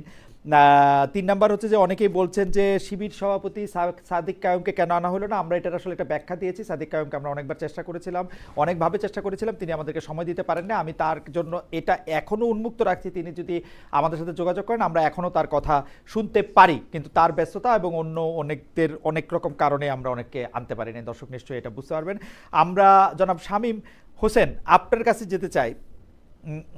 শামীম হোসেনের জন্য প্রশ্নটা একটু, আপনি সোশ্যাল মিডিয়ায় বক্তা হিসেবে জনপ্রিয়, সমাদৃত, আপনি সুন্দর করে কথা বলেন, কিন্তু সেই সোশ্যাল মিডিয়াতেই কেউ কেউ বলছেন আপনি সফট ছাত্রলীগ, কেউ বলছেন আপনি জাসদ ছাত্রলীগ, কেউ বলছেন বিগত সরকারে কারো কারো ঘনিষ্ঠ ছিলেন আপনি। নিষিদ্ধ থাকা সংগঠন ছাত্রলীগের গুপ্ত নেতাকর্মীদের সহানুভূতি আছে আপনার প্রতি, এসব নিয়ে আপনি কি বলবেন জনাব শামীম হোসেন? না, আমাদের প্রথমে যে বুলিং এর শিকার হয়েছে বৈষম্য বিরোধী ছাত্র আন্দোলন থেকে যিনি আছেন আব্দুল কাদের ভাই, ব্যাপারটা হচ্ছে যে পপুলারিটি একসময় বিপদের কারণ হয়ে দাঁড়ায়। তো সেটার সবচেয়ে বড় প্রমাণ হচ্ছে আমি আজ থেকে 15 দিন আগেও আসলে নিজেকেই আসলে ভিপি রেসে দেখবো এটা আমি চিন্তা করি না, আমি অ্যাক্টিভিস্ট হিসেবে জয়েন করেছিলাম। আর একটা ব্যাপার হচ্ছে যে যে প্রোপাগান্ডা গুলো ছড়ানো হচ্ছে সেখানে অনেকগুলো মিসিং ইনফরমেশন আছে। আপনি নিজেও একসময় জাসদ ছাত্রলীগে ছিলেন, সো এখানে একটা ইনফরমেশন দিয়ে যে জাসদের কিন্তু অনেকগুলো পার্ট আছে, আপনি নিজেও জানেন। তো আমার ফার্স্ট ইয়ারে আমি একটা গবেষণা শুরু করি 2020 সালে, আমার রিসার্চ গেটে এখনো আছে, যে বাংলাদেশের ইতিহাস বিকৃতি করে কিভাবে ফ্যাসিজমকে বৈধতা দেওয়া হয়েছে। ফলে আমার একটা ইচ্ছা ছিল যে আমি এই যে আসম আব্দুর রব এবং এই যে প্রতিনায়ক নামে একটা বই বেরিয়েছে আপনি জানেন, জাসদের উত্থান পতন, বিরাট এক বই, যেটা পড়লে আপনার ফ্যাসিনেটিং মনে হবে যে আসলে 70s থেকে 90s কিরকম হবে। তো আমি আসলে তখন খুঁজতে থাকি যে কোন মানুষ দিয়ে এই রহস্য পুরুষের কাছে যাওয়া যায়। তো জাসদের কিন্তু 3টা অংশ এখনো কার্যকরী আছে, একটা হচ্ছে বাংলাদেশ জাসদ, আর একটা হচ্ছে জেএসডি জাসদ, আর একটা হচ্ছে ইনুজ জাসদ, এটা হচ্ছে জাসদ ছাত্রলীগ, আর আরেকটা হচ্ছে বিসিএল যেটা হচ্ছে বাংলাদেশ জাসদ। আপনি জানেন যে বাংলাদেশ জাসদ সম্প্রতি নিবন্ধন পেয়েছে এবং তারা কোনো নির্বাচনে অংশগ্রহণ করেনি এবং বিরোধিতাও করেছে, যেটা প্রমাণ আপনি দেখবেন। ফলে নামের সাথে যেহেতু বিসিএল আছে, লোকে ভাবছে এটা বিএসএল। সম্প্রতি 21শে ফেব্রুয়ারি এই ঘটনা ঘটছে যে বিসিএল ফুল দিয়েছে, লোকে বলছে এটা বিএসএল ফুল দিয়েছে, কারণ বিসিএল এর লোগো লাল আপনি জানেন এবং স্টার উপরে একটা দেয়া আছে। তো সিরাজুল আলম খানের সাথে দেখা করার কারণে ওনারা আমাকে মাঝে মাঝে বলতেন, আমি যখন ফার্স্ট ইয়ারে ছিলাম, তারা কিন্তু গণরুম গেস্টরুম বিরোধী আন্দোলন করেছে, কারণ তারা যেহেতু 14 দলে ছিল না, আপনি জানেন বাংলাদেশ জাসদ তো 14 দলে নাই, জেএসডি আছে বিএনপির সাথে।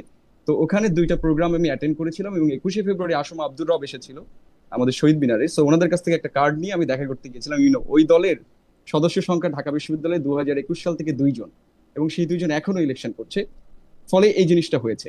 এবং দ্বিতীয়ত যেটা বলি সেটা হচ্ছে যে আজকে এক শিক্ষক, নাম হচ্ছে আকম জামাল, আপনি চিনেন, তিনি একটা স্ক্রিনশট দেখলাম, তিনি নাকি আমার পক্ষে ভোট চেয়েছেন।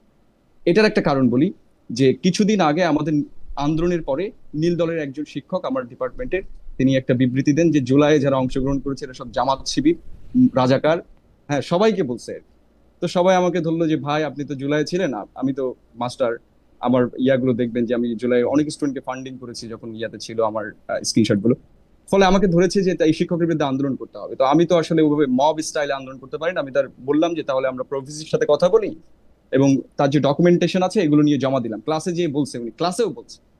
ফলে ওই নীল দলের শিক্ষককে কিন্তু বহিষ্কার করা হয়, যেটা আপনি দেখবেন বাংলাদেশ ছাত্রলীগের যে পেজ আছে সেখান থেকে বলা হয় যে মব করে তাকে ইয়া করা হয়েছে, এবং আমাকে হিজবুত তাহরীর ট্যাগ দেওয়া হয়। ফলে এখন আমি বলেছি যে আমি যদি ভিপি হতে পারি তাহলে জুলাই আন্দোলনে যাদের সম্মতি ছিল নীল দল এবং বাকিদের, তাদের বিচার করা হবে। ফলে এখানে আমি এক ধরনের স্যাবোটেজের শিকার হয়েছি। ফলে এখানেও এই যে আকামু জামাল আমাকে কি করেছে, উল্টা স্যাবোটেজের একটা ইনফরমেশন দিয়েছে। আপনি নিজেও দেখেন, আমি পোস্টও করেছি যে ওই আন্দোলনে কিন্তু প্রথমে আমি ছিলাম, এই যে নীল দলের শিক্ষক বহিষ্কারে। ওকে, ফলে তারা মনে করছে আমি যদি ভিপি হই তাহলে তাদের কিন্তু বিপদ আছে। তো সেই জায়গা থেকে আসলে আমাকে ক্রমাগত ট্যাগিং করা হচ্ছে। এখন আপনি যদি সিরাজুল আলম খানের সাথে দেখা করার কারণে আপনি তাদের মেম্বার হয়ে যান, বিসিএল, আমি আবারও বলছি এটা বিএসএল না, আপনি নিজেও জানেন বিসিএল কি জিনিস। তো সিরাজুল আলম খানের সাথে দেখা করলে আপনি যদি জাসদ হয়ে যান তাহলে আমার আসলে কিছু করার নেই। এবং দেশের অনেক বুদ্ধিজীবীর সাথে আমার পরিচয় আছে বই পড়ার কারণে। এখন সেখানে আমার ফরদ বাজার সাহেবের সাথে পরিচয় আছে, সলিমুল্লাহ খান স্যারের সাথে পরিচয় আছে। কিন্তু একজন যদি অপরাধ করে সেটা দায় কেন আমি নিতে যাবো, সেটাও বিষয়। এবং জুলাইয়ের 15 তারিখে আমি একটা স্ট্যাটাস দিয়েছি, যেটাও আপনি দেখতে পাবেন, যেখানে আমি বলেছি যে আমি মারা গেলেও যেন এই সকল মানুষজন না আসে। তো এরপরেও তো আসলে যারা জুলাই অংশগ্রহণ করেছে তারপরে তো এই ধরনের প্রশ্ন আসার কথা না। এখন আমি যখন এই যে মিডিয়াতে দেখা যাবে যে আমি একটু বেশি জায়গায় চলে গেছি, তখনই দেখা যায় ক্রমাগত, এবং আমার কাছে প্রমাণ আছে, তাদের একটা কোচিং সেন্টারের গ্রুপ থেকে এইভাবে ফ্রেমিং করে আসলে প্রচার করা হচ্ছে, এবং বিদেশি সাংবাদিক ব্যবহার করে দেখবেন আপনি সেগুলা ফ্রেমিং করা হচ্ছে যাতে আমাকে আটকানো যায়। সাইম হোসেন, মনে হয় আমার আপনার বক্তব্য মনে পরিষ্কার। জনাব আব্দুল ইসলাম খান, আমি দ্বিতীয় প্রশ্ন নিয়ে আপনার কাছে আসি যে রাজনৈতিক সরকারগুলি কিন্তু আমরা দেখেছি যে 1971 সালের পর থেকেই ডাকসু নির্বাচনকে একরকম এড়িয়ে চলে, কেউ কেউ দুই পা এগিয়ে বলতেও চায়, ভয় পায়। সেজন্য আমরা যতগুলি বছর পার হয়েছে ততগুলি ডাকসু আমরা দেখতে পাই নাই। আমরা দেখেছি আওয়ামী লীগ সরকার একটি ডাকসু নির্বাচন দিলেও সেই ডাকসু নির্বাচনের ফল তারা পুরোপুরি পক্ষে আনতে পারেনি। ভিপি নূর দাঁড়িয়ে গেছেন সেখানে ভিপি হিসাবে, এবং সেটা পরবর্তীতে তাদের জন্য কোনো ভালো ফল বয়ে নিয়ে আসে নাই। আগামীবার যে নির্বাচিত সরকার আসবে তারা ডাকসুকে কিভাবে দেখবে? তারা কি ডাকসু নির্বাচন দিবে বলে মনে হয় আপনার, যদি জাতীয় রাজনৈতিক প্রেক্ষাপট থেকে একটু বলি? দেখেন, ডাকসু নির্বাচন নিয়ে আমরা যে এই জেনারেশনে যারা বেড়ে উঠেছে পুরোটা সময় রাজনৈতিক অপসংস্কৃতিকে আমরা দেখেছি, এবং আমরা কিন্তু দীর্ঘ সময় ধরে আমরা মজলুম ছিলাম। আমরা এমন না যে হচ্ছে যে 5 বছর একজনকে দেখেছি, আরেক 5 বছর আরেকজনকে দেখেছি। তো সুতরাং আমরা যে নতুন রাজনৈতিক সংস্কৃতির পথে আমরা হাঁটতে যাচ্ছি, যেটা আমরা শিকার হয়েছি, যেটা যেহেতু ফিরিয়ে আনবো না, তাহলে ধরে নিতেই পারি সামনে এরকম রাজনৈতিক অপসংস্কৃতি কিংবা ডাকসু আটকে দেওয়ার মতো কোনো ঘটনা ঘটার কোনো সুযোগ নাই। আমাদের বিরুদ্ধে অনেক অপপ্রচার হয়েছে। আজকে সকালেও দেখেন, অপপ্রচার করতে না পেরে সর্বশেষ যখন আমরা প্যানেল ঘোষণা করেছি, সেই প্যানেলের পরও মারাত্মকভাবে সাইবার বুলিং এবং সাইবার অ্যাটাক করা হয়েছে আমাদের আইডি গুলোকে। আমাদের প্রত্যেকটা ব্যক্তিকে নিয়ে নানান ধরনের গুজব, প্রপাগান্ডা অনলাইন গুলোতে ছড়িয়েছে। এবং আজকে সকালে আপনি হয়তোবা জেনে থাকবেন যে আজকে সকালে ঘুম থেকে 9টায় ওঠার পরে আমি দেখলাম আমার যে নিজস্ব ভেরিফাইড আইডি, সেই আইডিটাকে ডিসেবল করে দেওয়া হয়েছে। আমি অ্যাপ্লাই করে সেটাকে যখন নিয়ে আসলাম তখন আরো 56 মিনিট পরে আবার সেটাকে ডিসেবল করে দেওয়া হয়েছে। সুতরাং ছোট করে একটা কথা বলি, মানে ব্যাপারটা আচ্ছা শেষ করেন। আমি যেটা বলছি, আমি যে রাজনৈতিক কনসেপ্টকে ধারণা করে আজকের এই জায়গাটাতে এসেছি, সুতরাং রাজনৈতিকভাবে মোকাবেলা করে ব্যর্থ হইয়া নানান ধরনের কথা বলে আমি কোনো ইতিহাসে যেতে চাই না। আমরা নতুন বাংলাদেশের নতুন প্রজন্ম, আমরা বাংলাদেশকে ওভাবে এগিয়ে নিয়ে যেতে চাই, এবং আমরা বিশ্বাস করি আগামীকাল 9 সেপ্টেম্বর ডাকসু নির্বাচন হচ্ছে, এবং আগামী বছর একই দিনে ঠিক 1 বছর পরে ডাকসু নির্বাচন ঢাকা বিশ্ববিদ্যালয়ের মাটিতে অনুষ্ঠিত হবে। সেটাই বিশ্বাস করি, এবং সেটা বাস্তবায়নের সর্বোচ্চ কাজ করে যাবেন। জনাব খান, আপনাকে ধন্যবাদ। আমি একটু দর্শকরা অনেকে জনাব শামীমের কথা শুনে আমার একটু দৃষ্টি আকর্ষণ করেছেন যে আমি জাসদ ছাত্রলীগ করতাম কিনা। আমার শিক্ষা জীবনের প্রথম 2 বছর অর্থাৎ 1993 এবং 1994 আমি জাসদ ছাত্রলীগ ঢাকা বিশ্ববিদ্যালয়ে করেছি। কিন্তু সেই 1993 এবং 94-তে ওই 2 বছর জাসদ ছাত্রলীগ করার পর আমি আর কোনোদিন কোনো রাজনৈতিক দলের সাথে সম্পৃক্ত ছিলাম না। রাজনৈতিক দলের সাথে আমার কোনো সম্পৃক্ততা ছিল না, এবং আমি কোনো সময় ভোটও দেই নাই কোনোদিন কাউকে, কখনো। যাই হোক, একটু ক্লিয়ার করলাম, অনেক দর্শকের অনেক উৎসাহ সেটি নিয়ে। আমি একটু আবার আসতে চাই জনাব আব্দুল কাদের আপনার কাছে। জনাব আব্দুল কাদের, আপনাকে সমর্থন দিয়ে আরেকটি প্যানেলের জিএস প্রার্থী জনাব মাহিন সরকার নির্বাচন থেকে সরে দাঁড়িয়েছেন। যদিও আনুষ্ঠানিকভাবে সরার সুযোগ নেই, ব্যালটে তিনি এখনও আছেন। কেউ কেউ বলে থাকেন মাহিন সরকারকে সরানো হয়েছে মন্ত্রী পাড়া থেকে, অর্থাৎ জনাব আসিফ মাহমুদ সজীব ভুঁইয়া এবং জনাব মাহফুজ আলম জোর করে প্রভাব বিস্তার করে তাদের সরিয়েছেন। আপনি কি কোনো মন্তব্য করতে চান? কি বলবেন? দেখেন, আমি যতদূর জানি আমি একদম সেটাই বলি। ওই দিন ছিল শুক্রবার, আমি শুক্রবার ঘুম থেকে উঠে দেখি আমাদের মাহিন সরকার আর আমাদের জিএস পদপ্রার্থী বাকের মধ্যে দুটো হাত তোলা ছবি। তো সেটা দেখার পর আমি ওই সময় জানতে পারি আসলে কি হয়েছে। তারপর হচ্ছে কি ভিতরে ঢুকলাম, ভিডিও দেখলাম, তারপর দেখলাম কি মাহিন সরকার নাকি আহ বাকের গেছে, সেটা হচ্ছে কি স্পিচটা ছেড়ে দিয়েছে। আমি হচ্ছে মাহিনের সাথে পরবর্তী কথাবার্তা বলি। মাহিন বললো, দেখ মাহিন আমার বন্ধু, কিন্তু আপনি জানেন যে আমি, মাহিন, হান্নান মাসুদ এবং নিপাত রশিদ আমরা চারজন আন্দোলনের সময় হচ্ছে একসাথে সর্বশেষ দিকে আন্দোলন নেতৃত্ব দিয়েছিলাম। সেই জায়গা থেকে মাহিনকে যখন জিজ্ঞেস করেছে যে মাহিন তুমি ছাড়লা কেন, তো বলেছে দেখো আমার মনে হচ্ছে যে কি আহ, এখন পরিস্থিতি যে পর্যায়ে আছে, আমার মনে হচ্ছে বাকের ভালো একটা সম্ভাবনা আছে। বাকের যদি আমি স্পেশাল ছেড়ে দিই, তাহলে বাকের তো আমার জুনিয়র, আমার তো জুনিয়র, যখন আমরা একসাথে আন্দোলন সংগ্রাম করেছিলাম, সেই জায়গাতে আমার মনে হচ্ছে যে কি বাকে ছেড়ে দেওয়া বেটার হবে। আমি ব্যক্তিগত সিদ্ধান্ত নিলাম এমনটাই। কিন্তু মাহিনের সাথে কথা বলা। এর বাইরে আমি এখনো এই জানি না। কথাগুলি যখন জাতীয় নাগরিক পার্টি থেকে তাকে বলা হয়েছিল এবং তার জন্য তিনি বহিষ্কারাদেশ পর্যন্ত মেনে নিয়েছিলেন, সেইটা একটু মনে হয় না যে মানে একটু অবাক লাগে কিনা জনাব আব্দুল কাদের? দেখেন, প্রথম কথা হচ্ছে যদি বহিষ্কার কথা বলে মাহিন সরি, সরকারের বিষয়ে, তাহলে তো মাহিন সরকার তো তার আগের জায়গায় অ্যাডামেন্ট ছিল, সে কিন্তু বহিষ্কার করেও যাই করো, সেটা মাহিন সরকারের বিষয়। কিন্তু মাহিন সরকার আপনার দাঁড়িয়েছেন, পরবর্তী কোন জায়গা থেকে কি হচ্ছে সেটা তো আপনার ভালো জানেন। যদি কি মাহিন সরকার চলে আসার পরে বহিষ্কার যদি উইথড্র করে দিত, তাহলে বলতে পারতেন যে না, বহিষ্কার উইথড্র করার বিনিময় হচ্ছে সে ছেড়ে দিচ্ছিল, এমন কিছু হতে পারতো। আমার মনে হচ্ছে এমন কোনো কিছুই না। মাহিন সরকার তার ব্যক্তিগত জায়গা থেকে মনে করছে যে তার ছোট ভাইকে সে ছেড়ে দিবে। সে মনে করছে যে একসাথে তাদের সাথে জুলাই গণ অভ্যুত্থানে নেতৃত্ব দিয়েছিল, সেই জায়গাতে তারা এক হওয়া দরকার ঐতিহাসিক মুহূর্তে। সেই জায়গা থেকে মানুষকে ব্যক্তিগত সিদ্ধান্তকে আপনি আমি অবশ্যই সাধুবাদ জানাতেই পারি। সাধুবাদ তো জানাবেনি আপনার পক্ষে। না, যাই হোক, আমরাও সাধুবাদ জানাই। জনাব আব্দুল কাদের, আমি মামা ফাতেমা আপনার কাছে একটু জানতে চাইবো যে আপনি নির্বাচিত হলে ঢাকা বিশ্ববিদ্যালয়ের একাডেমিক সংস্কারের কথা বলেছেন। এটা আসলে আপনি জানেন কিনা জানি না, আমি যদ্দূর বুঝি আর কি, যে এটা তো ঢাকা বিশ্ববিদ্যালয় প্রশাসন বা সিন্ডিকেটের বিষয়।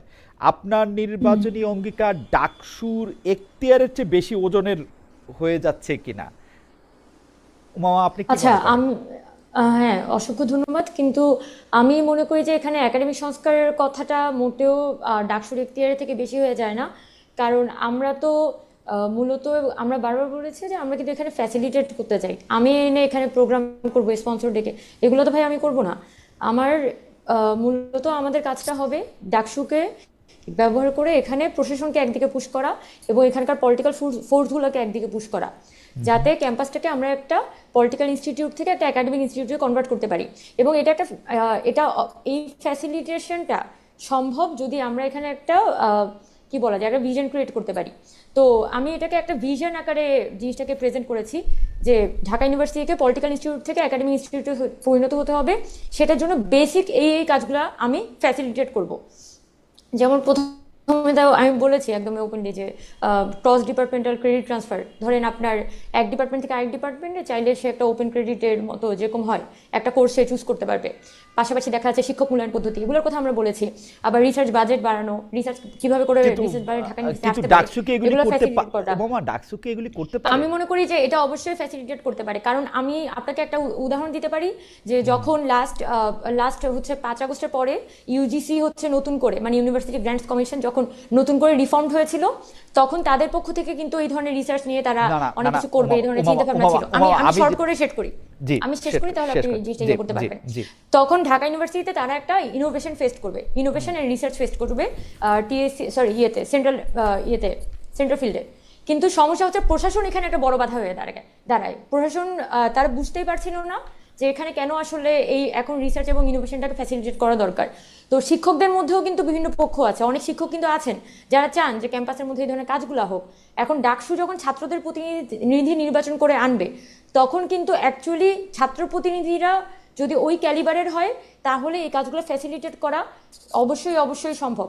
আমি যেটা বারবার বলছি যে ক্যাম্পাসের মধ্যে না, আপনি তো- আপনি যে সিনিয়র সিন্ডিকেটের না, না, কথা ঠিক আছে, বলছেন, ঠিক আছে। আমরা মামা, এখানে আমি আচ্ছা, আশা এখানে করি যে আরেকটা আপনার বিষয় কথা বলি। শেষ হয়েছে। আমি আমি এখানে একটু বলতাম। বলি, জি। আমি একটু বলি, হ্যাঁ। সেটা হচ্ছে আমরা কিন্তু শুধুমাত্র মানে ডাকসুর যে এখতিয়ারের ভিতরে যা যা আছে ওই জিনিসটার মধ্যে যদি আমরা সব সীমাবদ্ধ রেখে দিই তাহলে কিন্তু এটা সম্ভব না। আমাদের অবশ্যই এটা এখানে একটা ভিশন ক্রিয়েট করতে হবে এবং ডাকসুর কিন্তু অবশ্যই ডাকসুর একটা গঠনতান্ত্রিক সংশোধন দরকার। সিনিয়র সিন্ডিকেটের মধ্যে যদি আপনি কোনোভাবেই ডাকসুর নির্বাচিত ছাত্র প্রতিনিধি এখানে না থাকে তাহলে কিন্তু অ্যাকচুয়ালি আমরা ক্যাম্পাসে পরিবর্তন আনতে পারবো না।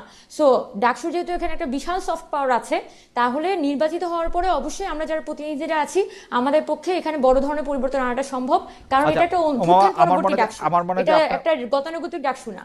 আমার মনে হয় যে এটাই। আপনার বক্তব্য শেষ হয়েছে, কিন্তু আসলে এখন যে ডাকসু আছে সেই ডাকসুর মধ্যে আমি এটার এখতিয়ার দেখতে পাচ্ছি না। আপনি বলছেন যে সেটাও আসলে পরিবর্তন করা দরকার, তো এটা তার একটা দাবি, এটাকে নিশ্চয়ই আপনি এগিয়ে নিয়ে যাবেন, সেটা আপনার প্রেরোগেটিভ, আপনি যেটা করতেই পারেন। আমি একটু জনাব শামীম হোসেন আপনার কাছে আসি। শামীম হোসেন, আপনি নির্বাচনী প্রচারণার সময় নিজের নিরাপত্তা চেয়ে জিডি করেছেন, আপনার অভিযোগ কার বিরুদ্ধে? কোনো প্যানেল থেকে কি আপনাকে কোনো হুমকি দেওয়া হচ্ছে জনাব শামীম হোসেন? না, এখানে আমি মূল ব্যাপারটা বলি যে আমার যে ইশতেহার সেটা আপনি দেখেছেন স্টুডেন্টস অটোনমি, এবং সেই স্টুডেন্ট অটোনমির মূল বিষয়টা হচ্ছে যে আমার কাছে মনে হয়েছে যে যারা ডাকসু ইলেকশন করছে তারা ডাকসু জিনিসটাই বোঝে না। কারণ ডাকসু আপনি 1923-তে যখন শুরু হয় তখন ডাকসুতে বলা হয়েছে যে it will produce leaders, elite ব্র্যাকেটে, এলিট মানে হচ্ছে যারা সুনাগরিক। তো তার মানে আপনিও ডাকসুর ভিপি হতে পারেন, এবং ডাকসু থেকে পরবর্তী 50 বছর যারা বেরিয়েছে সবাই শিক্ষক হয়েছে। আপনি যে কিছুদিন আগে নারী ভিপি মারা গেলেন, উনিও নিজেই প্রফেসর ছিলেন। সো আপনি একটু ব্যাপারটা বুঝতে পারবেন। সো ডাকসুকে সবাই ভাবছে যে এটা মনে হয় সেকেন্ড পার্লামেন্ট, যে কোনো কিছু মানে একটা উন্নয়ন কাজ করতে পারে। ডাকসু কিন্তু উন্নয়ন কাজ করার প্ল্যাটফর্ম না, এটা হচ্ছে যে একটা অ্যাকাউন্টেবিলিটি তৈরি করার প্ল্যাটফর্ম, যে অ্যাডমিনিস্ট্রেশনের সাথে এবং আমাদের আদার্স যে অর্গানগুলো ইউনিভার্সিটিতে ফাংশন করে সেখানে স্টুডেন্টের যে ভয়েসগুলো আছে, কথাগুলো আছে, এগুলো সেন্ড করা এবং সেন্ড করার প্রতিনিধিত্ব তৈরি করা, এবং আমরা যে ডিসকোর্স বলি পলিটিক্যাল একটা না, ফ্রেম সেটা তৈরি ঠিক করা। আছে, সেটা ঠিক আছে জনাব হোসেন। মানে মানে আমি মনে এবার হয় আমি বলি। মোটামুটি বুঝতে পারছি। আর উমামা এই জিনিসটাকে একটু পরিবর্তন করতে চান, সংস্কার করতে চান। উমামার মনে হয় ডাকসুর যে এখতিয়ার সেটাকে একটু বাড়ানোও দরকার। উমামা এবার পরিষ্কার নিরাপত্তা করেছেন। আপনার নিরাপত্তার ইস্যুতে নিরাপত্তা যেটা প্রসঙ্গে বলছেন, বলে, আপনার নিরাপত্তা হ্যাঁ প্রসঙ্গে সেটা বলে। বলেছি। সেটা হচ্ছে যে 28 আগস্ট থেকে একটা কোচিং সেন্টারের টিচার্স প্যানেলে আমাকে জানানো হয় যে এই ছেলেটার তো হাইপ উঠছে, ওকে যেমন হোক দমাইতে হবে। হুম। তো দমানোর জন্য ওই যে রাইট, দমানোর জন্য নানা ধরনের তথ্য সেখানে দেওয়া হয়। আমার কাছে সেগুলোর স্ক্রিনশট আছে, এবং আজকেও আপনি দেখতে পাবেন যে আমাকে নানা ধরনের ট্যাগিং করা হয়েছে। যখনই আসলে আমি তো 15 দিন আগেও কোথায় ছিলাম, আমি পড়াচ্ছিলাম এরকম জায়গায়, যখনই আমার মানে ভিডিওগুলো আসলে বিভিন্ন মিডিয়া থেকে যাওয়া শুরু করলো, তখন আমি যাদের কম্পিটিটর হয়ে উঠছিলাম তারা নানা ধরনের প্রোপাগান্ডা চালানো শুরু করেছিল, এবং আজকে Okay. তার একটা চরম রূপ আপনি দেখতে পাবেন। তো এটা আমি আগে থেকে ফেয়ার করেছিলাম, যেটা আমাকে একটা মেন্টালি হার্ম করা হতে পারে যে কোনো গ্রুপ থেকে, সেটা আমি মেনশন করতে চাচ্ছি না, কারণ আমি অলরেডি বলেছি আমি তো ইডিওলজিক্যাল পলিটিক্স করছি না। আমি স্টুডেন্টের জায়গা থেকে ইলেকশনে এসেছি, জাস্ট যেটা ডাকসুর গঠনতন্ত্রে আছে। এখানে কিন্তু আপনি ছাত্র দল হিসেবে ইলেকশন করতে পারবেন না। ভাইও ইলেকশন করছে, সে ছাত্র হিসেবে ইলেকশন করছে। ডাকসুতে কোনো প্যানেল সিস্টেমই নাই। যে প্যানেলটা করা হয়েছে এটা স্ট্র্যাটেজিক্যাল প্যানেল। সো ফলে অ্যাবনর্মাল জিনিসটা এখানে একটা নর্মালাইজ করা হয়েছে। আমার কথা হচ্ছে পুরো বিশ্বে আপনি অক্সফোর্ড ইউনিয়নের প্রেসিডেন্টকে চিনেন, আপনি বলতে পারবেন না, কিন্তু আপনি ঢাকা ভার্সিটির ভিপি কে নামও মুখস্থ আছে অনেকের। ফলে আমি বলেছি যে সংস্কৃতিটা আমাদের আছে, এই জায়গাটাতে পরিবর্তন আনতে হবে। Okay. এই ডিসকোর্সটা আমি বাজারে ছাড়তে পারতে হবে, এটা আমার সবার কাছে উপস্থাপন করতে না হবে। জনাব হোসেন, ওই আপনাকে জায়গা থেকে আমি আপনাকে অনেক করেছি- ধন্যবাদ। জি, শেষ করেন আপনি। যখনই করেছি তখন যারা বলেছি পলিটিক্যাল সেটেলমেন্টের অংশ, আমরা মনে করি যে ঢাকা বিশ্ববিদ্যালয়ের প্রত্যেকটা শিক্ষার্থীর অধিকার কোনো একটা পলিটিক্যাল সেটেলমেন্টের পার্টির কাছে দিতে হবে, এরকম তো না, আমাদের একটা ভয়েস থাকতেই পারে। ফলে আমার চারিদিক থেকে একটা ভয় তো কাজ করবেই যে আমি আসলে চারিদিক থেকে অ্যাটাক হইতে পারি, এবং নানা জায়গা থেকে হয়েছে। এইটা তো ব্যাপারটা এখন এরকম দাঁড়াইছে যে ডাকসু নির্বাচনে যে জিতবে সে বোধহয় আগামীতে সরকারি গঠন করে ফেললো, বাংলাদেশ দখল করে ফেললো, বা হ্যাঁ, এরকম একটা ভাব। বা যে হারলো তার একদম সব চলে গেল। আমরা আসলে এটা মনে করি না এবং এটা মনে করতে চাই না। এটা মনে করার নানা রকম কুফল আমরা দেখতে পেয়েছি যে রাজনৈতিক দলগুলো আসলে ডাকসু দিতে চায় না। দীর্ঘকাল সময় পর্যন্ত আমরা ছাত্রদের অধিকার নিয়ে আমরা কোনো কথা শুনি নাই। এইবার আমরা এটা খুবই আশাবাদ নিয়ে দেখতেছি যে ছাত্রদের অধিকার নিয়ে, ছাত্রদের কথা নিয়ে কথা বলছেন। আবিদুল ইসলাম খানের কাছ থেকে একটু জানতে চাই। আবিদুল ইসলাম খান, আমি আপনাকে একদম স্পেসিফিকলি বলতে পারি যে গত অনেক বছর, মানে আমি আসলে ঠিক স্পেসিফিকলি বললে হয়তো 2016 বলা উচিত, সেই সময় থেকে আমরা দেখছি যে অনেক আগে থেকে যে শিবির নাম দিয়ে বা যে কোনো লোককে ছাত্র শিবিরের লোক বলে ছাত্রলীগের যে নিপীড়ন, সেই নিপীড়নের প্রতিবাদ আপনি করেছেন, সেই প্রতিবাদ করতে গিয়ে আপনি নির্যাতিত হয়েছেন। গত কয়েক বছরের আন্দোলন সংগ্রামে এই ছাত্র শিবিরের নেতাকর্মীরা আপনাদের সহযোদ্ধা ছিলেন রাজপথে, দুর্যোগে দুর্গমে সব জায়গায়, কিন্তু গত এক বছর ধরে বিশেষ করে 5 আগস্টের পরে আপনারা শিবিরকে গুপ্ত বলে খোঁটা দিচ্ছেন, নানা রকম কথা বলছেন, তাদের পরিচয় উমুক কিনা 71, মানে যেসব যেসব জায়গায় তাদের দুর্বলতা বলে আপনি মনে করছেন সেসব জায়গা থেকে ক্রমাগত আপনি কথা বলেই যাচ্ছেন। এইটার কারণ কি আসলে? মানে আপনি কি এইটা খেয়াল করতেছেন যে আপনি যত বেশি শিবিরকে আক্রমণ করছেন তত সেই আক্রমণটার গোড়ায় গেলে আমরা আবার আপনাদেরই দেখতে পাবো? যদি রাজনৈতিক আদর্শের কথা আমরা বলি, মানে জামায়াতকে গালি দিলে আসলে বিএনপিকে গালি দেওয়া হয় কিনা, সোজা করে আমি প্রশ্ন করলে। আচ্ছা ভাই, যেই এই কোশ্চেনের অ্যান্সার যদি দিতে চাই, আমি এই ভিতরে যেতে চাইনি, তারপরে যেহেতু আপনি জিজ্ঞেস করেছেন অ্যান্সার দিতে হচ্ছে। দেখেন ভাই, শিবিরের বর্তমান যে জেনারেশনটা আছে, বিশ্ববিদ্যালয়ের নেতৃত্ব কিংবা যাদেরকে আমরা পেয়েছি, এরা আমরা একই জেনারেশনের। কিংবা 2016 সালে আমি বিশ্ববিদ্যালয়ে এসে রাজনীতির পর, বিশ্ববিদ্যালয়ে আসার আগে তো আমি রাজনীতির সাথে কোনো সম্পৃক্ত ছিল না, বিশ্ববিদ্যালয়ে আসার পর থেকে আমি আমার রাজনৈতিক পথ চলে আমি শুরু করি। তো সেই সময়টাতে তো আর প্রকাশ্যে শিবিরের রাজনীতি আমার দেখার সুযোগ হয়নি, কিংবা এদের মুখোমুখি আমার হওয়ারও প্রয়োজন পড়েনি। তো সুতরাং এদের প্রিভিয়াস কিংবা হচ্ছে যে যা আমি দেখিনি সেগুলো নিয়ে আমি কথা বলতে যাচ্ছি না। কিন্তু 5 আগস্ট পরবর্তী সময়ে যখন ঢাকা বিশ্ববিদ্যালয়ের মাটিতে রাজনীতি বিকেন্দ্রীকরণের প্রশ্ন, দুঃখিত, মানে হচ্ছে যে রাজনীতি নিষিদ্ধের যে প্রশ্নটা আসলো, যে হচ্ছে বিরাজনীতিকরণের প্রশ্নটা আসলো, যে এরাই হচ্ছে যে আপনার সব জায়গায় বিহাইন্ড দ্য সিনে আমরা দেখেছি, যখন এরা কমিটি দিয়েছে এদের নেতৃবৃন্দ সাবেক ছাত্রলীগের ছিল, এগুলো তো প্রমাণিত। তো যখন আমরা বারবার দেখছি যে তারা আমাদের হচ্ছে যে ছাত্রলীগকে সরিয়ে দিয়ে দখলদারিত্ব করে আমাদের রাজনীতি করতে তারা দিচ্ছে না, তখন ওই জায়গাটা থেকে আমরা যে শ্রদ্ধা, স্নেহ, সহনশীলতা, সহমর্মিতার রাজনীতি চর্চার মানে চেষ্টা করে গেছি, রাজনৈতিক অপসংস্কৃতিগুলোকে ঘৃণা করেছি, তারা বারবার সেই জায়গাটাতে আমাদের এগেইনস্টে বারবার আঘাত করেছে, আমাদেরকে ক্যাম্পাসে রাজনীতি করতে দিবে না, এমন একটা পরিস্থিতি তারা তৈরি করেছে। তাছাড়া যে জায়গাগুলোতে আমি কথা বলেছি, আমি আবারও বলছি, আমি 5 আগস্টের পূর্বে যাচ্ছি না। 5 আগস্টের পরে আমি ঢাকা বিশ্ববিদ্যালয়ের জসীমউদ্দিন হলের স্টুডেন্ট। আমি সেই জসীমউদ্দিন হল থেকে শুরু করে পুরো ঢাকা বিশ্ববিদ্যালয়ে শুধুমাত্র রাজাকার শব্দটাকে নরমালাইজেশন করার চেষ্টা করা হয়েছে। কারণ জুলাইয়ের স্লোগান ছিল, তুমি কে আমি কে, রাজাকার রাজাকার, কে বলেছে স্বৈরাচার স্বৈরাচার। সুতরাং সেই জায়গায় 5 আগস্ট পরবর্তী সময়ে শুধু তুমি কে আমি কে, রাজাকার রাজাকার, এই শব্দটা নরমালাইজেশনের তো কোনো মানে হয় না। তারপর হচ্ছে যে 5 আগস্ট পরবর্তী সময়ে দেখেন এদের ম্যাগাজিন একটা বের হয়েছিল, সেই ম্যাগাজিনে লেখা হয়েছে, এই কথাগুলি আমরা অনেকবার শুনেছি জনাব খান। আমি এজন্যই বললাম যে আপনি যখন কোশ্চেন করেছেন যে কেন জনাব খান, আমার কাছে এই জায়গাগুলোর কারণে আলটিমেটলি হয়েছে। আমার কাছে মনে হয় যে এই জায়গাগুলোতে রাজাকার শব্দটা নরমালাইজেশন করাটা আপনি যেভাবে বলতেছেন সেভাবে তো কোনো কিছুই নরমাল হবে না। আর তাছাড়া হচ্ছে যে আমরা তো এরকম একটা বাংলাদেশের মানে স্বপ্ন দেখেছিলাম যেখানে যে যার কথা সে বলতে পারবে, সে তা বলতে পারবে। 5 আগস্টের পরে তো আমরা কাউকেই আসলে গলা আটকে রাখতে চাই নাই, এটাই তো 5 আগস্টের অঙ্গীকার ছিল কম আর বেশি, তাই না? এখন আমাদের যে অস্তিত্ব, মহান মুক্তিযুদ্ধকে যদি আমি যেটা ধারণ করেছিলাম যে হয়তোবা এই জেনারেশনটা তাদের পূর্বসূরিদেরকে ধারণ না করে তারাও হয়তোবা আমাদের মতো করে বেড়ে উঠেছে, কিন্তু 5 আগস্ট পরবর্তী সময়ে আপনি যখন মহান মুক্তিযুদ্ধকে একের পরে হেয় করে যাবেন, বিভিন্নভাবে হেয় করে যাবেন, এখন খালিদ ভাই আপনি বলেন তাহলে আমি কি প্রতিবাদ না করাটা আমার উচিত ছিল? না, আমি আপনাকে কিছুই বলতে চাচ্ছি না, কিন্তু আমার কাছে মনে হচ্ছে যে মানে তবে আমরা তাদের কাছ থেকে সহনশীলতা চেয়েছিলাম, যে হ্যাঁ, যে বিশেষ করে হচ্ছে যে এগুলো তো আছে, তাছাড়া হচ্ছে যে নিজেদের যে দখলদারিত্ব, বিশেষ করে ছাত্রলীগের আন্ডারে তারা থেকে ছাত্রলীগ চলে গেছে, কিন্তু তারা বিভিন্ন হল প্রতিনিধির নামে বিভিন্ন কমিটি করে আমাদের যে ছেলেগুলো, আপনি স্বৈরাচার শব্দে প্রতিষ্ঠিত করেছিল যে ছেলেটা 6 আগস্ট 7 আগস্ট, সেই ছেলেটা হলে উঠতে গিয়ে তাকে হল থেকে বের করে দেওয়া হয়েছে, তাকে হলে ঢুকতে দেওয়া হয় নাই। তো এভাবে আধিপত্য বিস্তার করেছিল তারা হলে, এবং আমাদের যেখানে আমরা বিগত দীর্ঘ দুঃশাসনের ফ্যাসিস্টকে মোকাবেলা করে কণ্ঠ জারি রেখেছিলাম, এরা গেস্টুমি নির্যাতন হতো, শিবিরকে নির্যাতন করা হতো।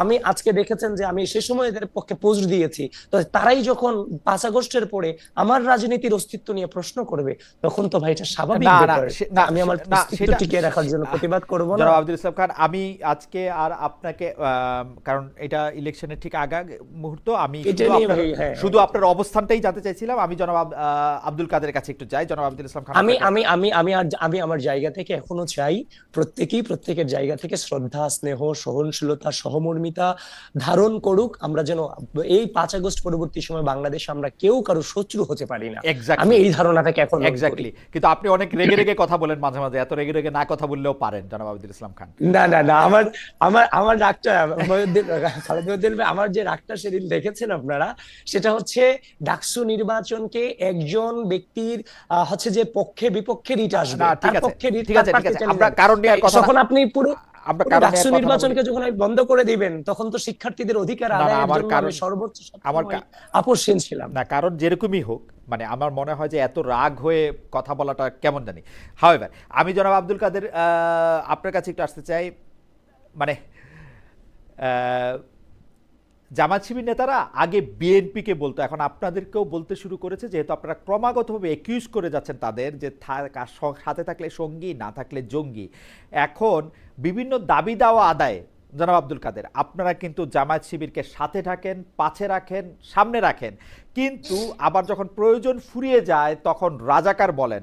এই ধরনের দ্বিমুখী নীতি আপনারা নিয়েছেন কিনা জামায়াত শিবিরকে, যে রাজনৈতিক প্রতিপক্ষকে ঘায়েল করতে সাবেক প্রধানমন্ত্রী শেখ হাসিনা যেমন রাজাকার টার্ম ব্যবহার করতেন, আপনারাও একই পথে হাঁটছেন কিনা জনাব আব্দুল কাদের? জি ভাই, দেখেন, প্রথম কথা হচ্ছে 5 আগস্টের পরে কথা ছিল আমরা একটা সুন্দর সত্য রাজনৈতিক সংস্কৃতি আমরা বিনির্মাণ করব, নতুন করে পথ চলা শুরু করব। সেই জায়গা থেকে আমরা অতীতের সকল কালিম আমরা সবকিছু মুছে ফেলে দিব।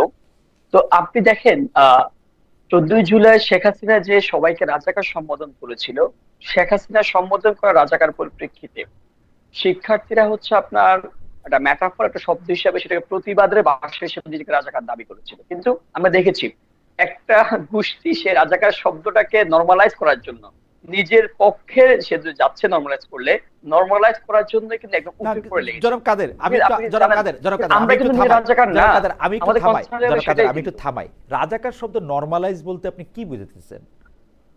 মানে দেখেন, মূলত কথা হচ্ছে কি, দেখেন 71 যে কোশ্চেনটা ডিল করতে হয়, 71 প্রশ্ন আপনি যখন জামাত শিবিরে যখন কোশ্চেন ডিল করতে হয়, তখন তারা ওই বিষয়টাকে যে রাজাকার প্রশ্নটা আসে, তো হ্যাঁ। সেই রাজাকার শব্দটাকে তারা নরমালাইজ করতে চায়, যে না, চায় না তো, 71 যে চায় কালিমা না তো। কিংবা তারা রাজাকার শব্দটাকে নরমালাইজ না, করতে চায় পারলে না তারা তো। হচ্ছে 71 কালিমা মুছে ফেলতে পারবে, এটা তাদের ধারণা। কি জানি, আমি তো মনে হয় না যে তারা রাজাকার শব্দকে নরমালাইজ করতে চায়। তারা তো এই স্লোগানটাকে একটা এমপি জায়গা থেকে, কি জানি, আপনি শেষ করেন। আমি আসলে মানে তারা দেখেন, কথা হচ্ছে জামাত শিবিরের কোনো প্রতিনিধি, মানে শিবিরের কোনো প্রতিনিধি থাকলে ভালো হতো, তাদের হয়ে উত্তর দেওয়া আমার জন্য মুশকিল। হাওয়েভার, জি, জনাব দেখেন, কাদের, প্রথম হ্যাঁ আপনাকে আমি যেটা বলছিলাম, দেখেন আমরা কথা ছিল হচ্ছে আমরা সুন্দর একটা সত্য রাজনৈতিক কালচার আমরা বিনির্মাণ করবো এখানে। সেই জায়গা থেকে তো আমরা শুধুমাত্র রাজাকার নিয়ে বলি নাই, কিন্তু আমরা একই সাথে বলেছি যে আগেরকার দিনে ছাত্র রাজনীতির কাঠামোটা যেমন ছিল, এখন ছাত্র রাজনীতির কাঠামোটা নতুন করে পরিবর্তন আসবে। আমি যেহেতু ছাত্র রাজনীতির জন্য, ছাত্রদের কল্যাণের জন্য রাজনীতি করতেছি, ছাত্রদের সেন্টিমেন্টকে মাথায় রেখে আমরা রাজনীতি কাঠামোটা আমি সাজাবো। সেই জায়গা থেকে যে এক্সিস্টেন্ট যে বিদ্যমান যে কালচার আছেন, যে প্রকাশ্য রাজনীতিটা করা, আপনি যদি এখন যদি যে অপ্রকাশ্য রাজনীতি থেকে যান, তাহলে আলটিমেটলি সাধারণ শিক্ষার্থীরা ক্ষতিগ্রস্ত হয়। আপনার যে বিদ্যমান যে রাজনৈতিক কালচার আছে, আপনি সেটাকে হচ্ছে ওন করতে পারতেছেন না, সেটা আপনি চর্চা করতে পারতেছেন না, যেটা বলি হয় সাধারণ শিক্ষার্থীরা। আপনি দেখেন, যখন নাকি তারেক রহমানকে নিয়ে স্লোগান হয় যে 1 2 3 4, যে স্লোগানটা হয় এটা কিন্তু সাধারণ শিক্ষার্থীর নাম দিয়ে দেওয়া হয়। তার মানে কি, সাধারণ শিক্ষার্থীদেরকে তারেক রহমান কিংবা তার ছাত্র সংগঠনের মুখোমুখি দাঁড় করে দেওয়া হয়। আরেকটা বিষয়, যখন আপনি সাধারণ শিক্ষার্থীর নাম দিয়ে যে কোনো কর্মকাণ্ড পরিচালনা করেন, তার মানে সাধারণ শিক্ষার্থী এজেন্সিকে আপনি একদম নষ্ট করে দেন, সাধারণ শিক্ষার্থী একদম যারা সবার মুখোমুখি দাঁড় করে দেন। এই জায়গা থেকে আমার মনে হয় না এটা ছাত্রদের জন্য রাজনীতি, শুধুমাত্র ব্যক্তি কেন্দ্রিক রাজনীতি।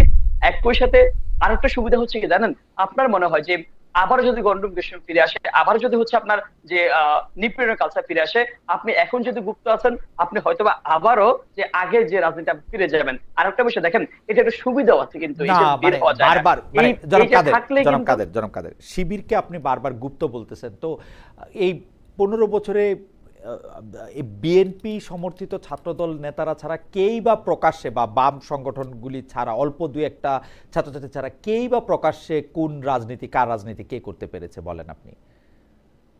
দেখেন, আমরা অল্প কয়েকজন মানুষ নাম সেটা চেষ্টা করেছি, কিন্তু অনেকে বলে যে তোমরা অল্প কয়েকজন মানুষ কিভাবে বিশাল। আপনি কোন রাজনৈতিক দলের সাথে সংশ্লিষ্ট ছিলেন জনাব আব্দুল কাদের? দেখেন, আমি যদি আপনাকে বলি, সেটা যে যদি আমি ছাত্র রাজনীতির কথাই বলি, আমরা শুধুমাত্র শিক্ষার্থীদের দাবি দেওয়া যেটা মানে সম্মত রাখতাম। শিক্ষার্থীদের যেখানে যেটা শিক্ষার্থীদের পক্ষে সেটা পক্ষে বলতাম, বিপক্ষে সেটা প্রতিবাদ করতাম, কিন্তু আমরা না সেই মানে জায়গা থেকে আমরা মানে কিন্তু আপনি হামলা কি মামলা আপনি কি কোনো নিপীড়নের জন্য ছাত্র শিকার হয়েছি, কোনো রাজনীতির সাথে প্রতিবাদ দেখাইনি। ছাত্র রাজনীতির সাথে সংশ্লিষ্ট ছিলেন? হ্যাঁ, হ্যাঁ, আমি কিন্তু ক্যাম্পাসে এসে 19 সালে আহ, ছাত্র যুগের পরিষদের সাথে যুক্ত ছিলাম। তারপরে পরবর্তী 23 সালে হচ্ছে ছাত্র শক্তির সাথে আমি আচ্ছা, যুক্ত ছিলাম কিন্তু। ছাত্র শক্তির সাথে আপনি যুক্ত ছিলেন। তো তো সেই সময় আপনারা অ্যাকিউজ করছেন যে যারা অনেক সময় গুপ্ত থেকে বা ছাত্রলীগের সাথে থেকে অনেক কিছু করেছে তাদের, কিন্তু এদেরই তো একটা বড় অংশ জুলাই আন্দোলনে আপনাদের পাশে দাঁড়িয়েছিল, আপনাদের নেতৃত্বে বলি আর আপনাদের পাশে দাঁড়িয়ে বলি তারা অংশগ্রহণ করেছে। তো সেইটাও তো আপনাদের মানে সহযোদ্ধার একটা ছাড় তাদের পাওয়া উচিত, ঠিক না? আপনাদের হ্যাঁ ভাই, আমি ব্যক্তিগত। সেটাই বলতেছি। হুম। আমরা তাদের সাথে মিলে, ছাত্র দলের সাথে মিলে আন্দোলন সংগ্রাম করেছি। যে ফ্যাসিবাদ বিরোধী শক্তিরা ছিল, ওটা আমরা করেছি। কিন্তু এখন কথা হচ্ছে, 5 আগস্টের পর তো কথা ছিল যে আমরা সুন্দর একটা রাজনীতি বিনির্মাণ করবো, এখানে হুম। সংস্কৃতি বিনির্মাণ করবো। তো সেই সুন্দর সংস্কৃতি বিনির্মাণ করতে হলে আপনি অতীতকে আঁকড়ে রেখে তো আপনি সেটা বেগবান করতে পারবেন না। আপনাকে অবশ্যই অতীতকে ছেড়ে আসতে হবে, নতুন পথে চলতে হলে নতুন ভাবে চলতে হবে, নতুন বিদ্যমান যে কালচার সেভাবে আপনাকে এগোতে হবে। ওকে, এর বাইরে যে গেলে তো হচ্ছে আপনি পারবেন না, সেটাই আমাদের মূল কনসার্নের জায়গাটা। আপনাকে অনেক ধন্যবাদ জনাব আব্দুল কাদের। আমি একটু উমামা ফাতেমা আপনার কাছে আসি। জুলাই আন্দোলনে ঢাকা বিশ্ববিদ্যালয়ে বলা যায় ছাত্রীরাই সামনে সারিতে ছিল, মানে বিশাল অংশগ্রহণ ছিল। কিন্তু আওয়ামী লীগ পতনের পর নারীদের, ছাত্রীদের আমরা সেভাবে পাচ্ছি না। আপনি এটা নিয়ে অনেক কথা বলেছেন। আমরা যদি পরিসংখ্যানের জায়গা থেকেই সেটা শুধু দেখি, তাহলে দেখব যে ঢাকা বিশ্ববিদ্যালয়ের 48% ছাত্রী হলেও, শিক্ষার্থীদের মধ্যে 48% নারী হলেও ডাকসু নির্বাচনে প্রার্থী মাত্র 13%। এইটার ছাত্রছাত্রীদের পিছিয়ে থাকার কারণ কি বলে আপনি মনে করেন? খুব সংক্ষেপে যদি বলেন। সাইবার বুলিং, মানে বট আইডির আক্রমণ, নারীরা নির্বাচন থেকে সরে গেছেন, বা কি কারণ আপনি মনে করেন উমামা? আচ্ছা, সংক্ষেপে বলার আসলে সুযোগ নেই, কিছু বিষয় একটু বিস্তারিতই বলিনি। প্রথমত আমি মনে হয় আব্দুল কাদের বা আবিদ ভাই বা আমাদের যে প্যানেল সদস্য শিক্ষার্থী ঐক্য, সকলে প্যানেলের ইশতেহারেই কিন্তু একটা পয়েন্ট খুবই ক্লিয়ার ছিল যে ঢাকা বিশ্ববিদ্যালয়ের 15 থেকে 17 জুলাই হামলার সাথে যুক্ত যে ছাত্রলীগের নেতারা এবং যে শিক্ষকরা নানানভাবে হামলাকে ফ্যাসিলিটেট করেছে, আমরা সকলেই সম্ভবত আমাদের ইশতেহারে তাদের বিচার চেয়েছি। এবং 5 আগস্ট পরবর্তী সময়ে আজকে 1 বছর পর্যন্ত রীতিমতো হচ্ছে আমাদের এখনো ফাইট করে যেতে হচ্ছে, যাতে এখানে ছাত্রলীগ যারা নেতৃত্ব 128 জনকে বহিষ্কার করা হয়েছে, তাদের অনেকেও কিন্তু দেখা গেছে নানানভাবে ঢাকা ইউনিভার্সিটি ডাকসু ইলেকশনে ভোটার তালিকায় তাদের নাম এসেছিল। সো এই জায়গাগুলো তো আমার মনে হয় যে আমরা সবাই আমাদের ইশতেহারের মধ্য দিয়ে খুবই পরিষ্কারভাবে এনেছি যে আওয়ামী লীগের বিচার হইতে হবে, ছাত্রলীগের যারা হামলার সাথে জড়িত ছিল, গেস্ট রুম গণরুম কালচারের সাথে নির্যাতনের সাথে যুক্ত ছিল, তাদের অবশ্যই বিচার হইতে হবে। এটার মধ্য দিয়ে আমাদের একটা রিকনসিলিয়েশন প্রসেসের মধ্যে যেতে হইতে হবে। কিন্তু রিকনসিলিয়েশনের ফার্স্ট স্টেপ হচ্ছে আওয়ামী লীগ এবং ছাত্রলীগের বিচার। এটা আমার মনে হয় না যেখানে আসলে কারোরই কোনো দ্বিমত আছে। এবং আপনি যে কোয়েশ্চেনটা আমাকে করেছেন, লাস্ট যে কোয়েশ্চেনটা করেছেন নারী প্রসঙ্গ, আমার মনে হয় যে মানে নারী প্রসঙ্গটার উত্তরটা কেন আমাকে দিতে হবে, মানে এই বিষয়টা আমি কিছুটা ইয়ে করে জিজ্ঞেস করছি, কারণ গত 1 বছর ধরে এটা আমি আপনার সাথে প্রশ্ন দিতে দিতে আমি উমামা, এই প্রশ্নের সাথে আমি আপনার সাথে একমত।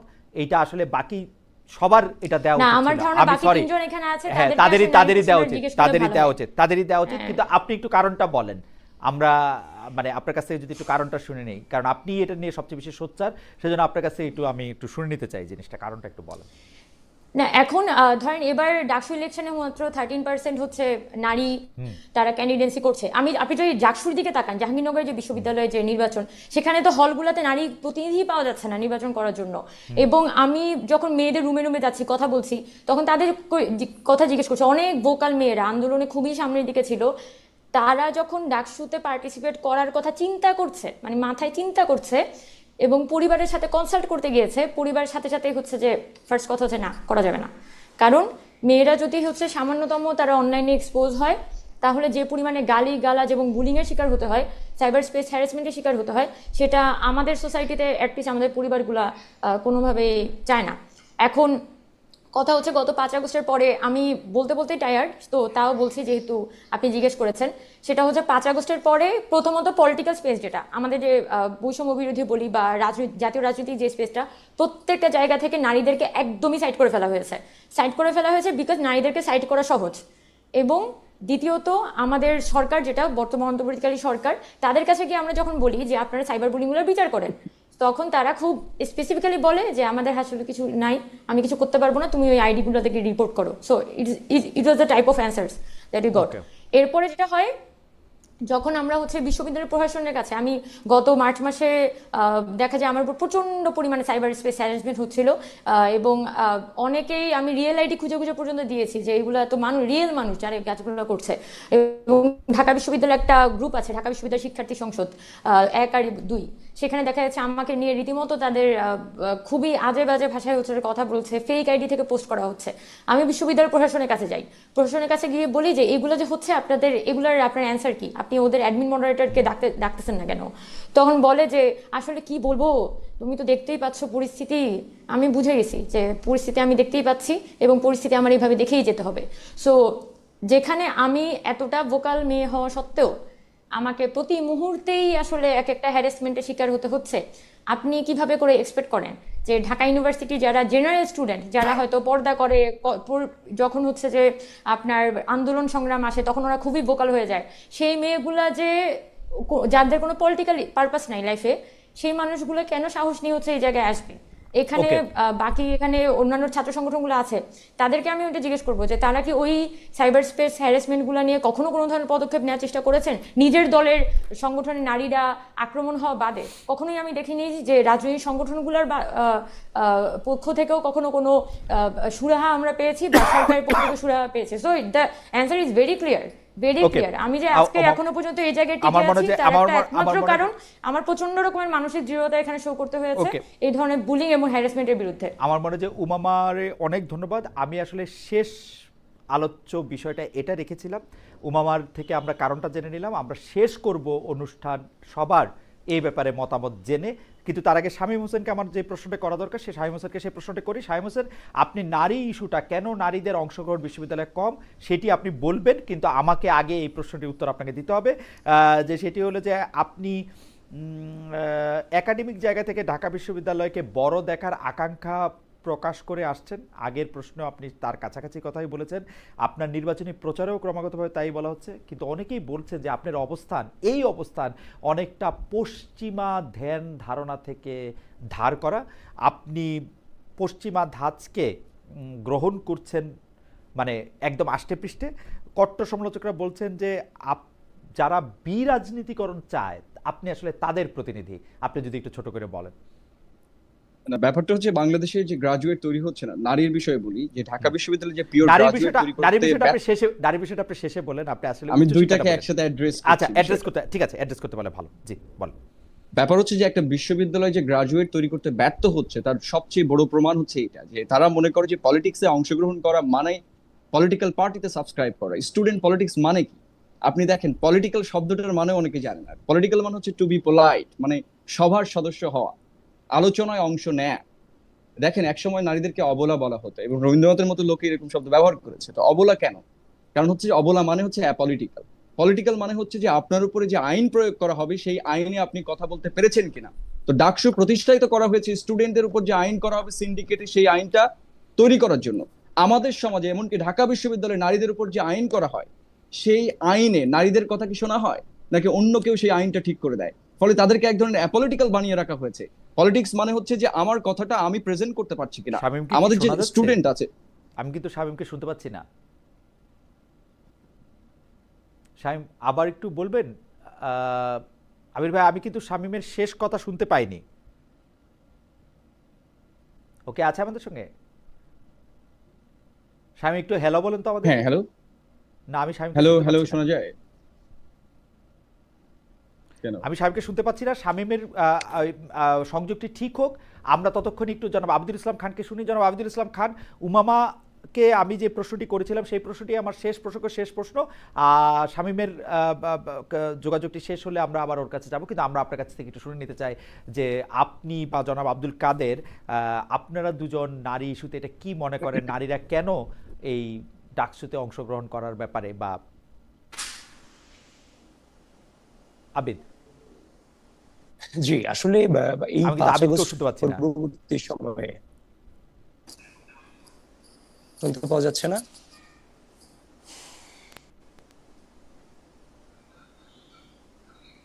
হ্যালো। আব্দুল কাদের কি শুনতে পাচ্ছি? আব্দুল কাদের আপনি বলেন তো।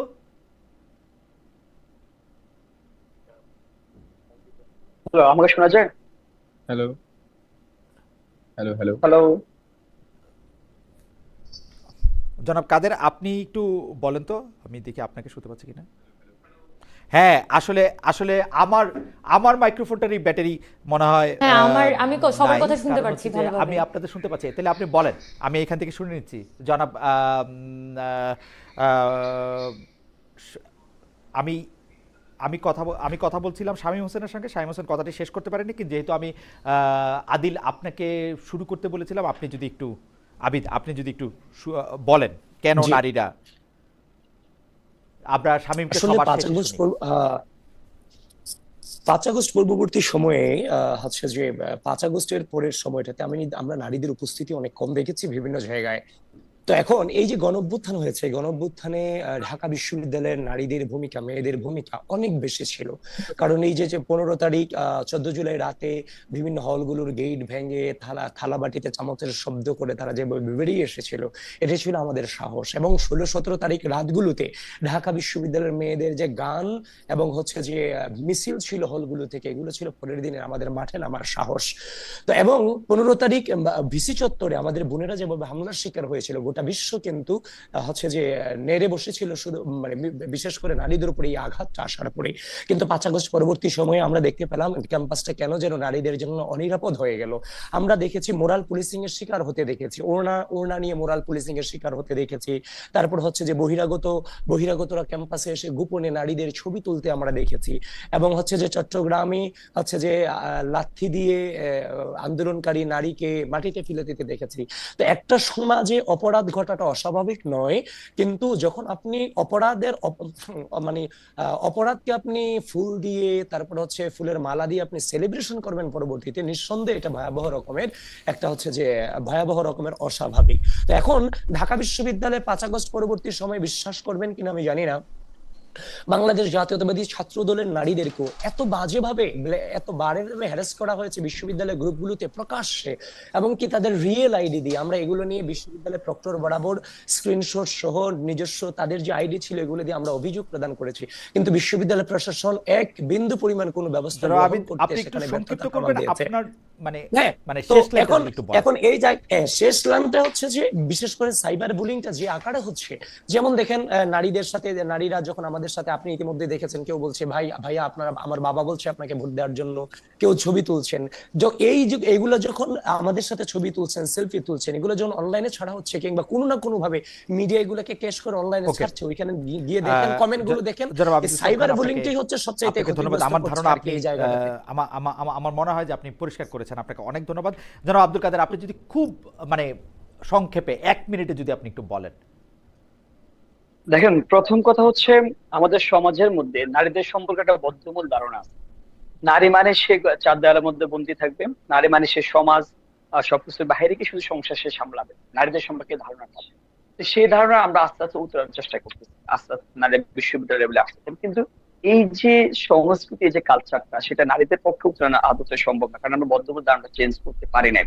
কিংবা রাজনীতি বলে কিংবা নেতৃত্ব পর্যায়ে বলে, আমরা কিন্তু সেই স্পেসটা রাখার সুযোগটা, সেই সুযোগটা আমরা রাখতে পারি না, কিন্তু যদি আপনি ছাত্র সংগঠনে বলেন কিংবা রাজনৈতিক দলেই বলেন।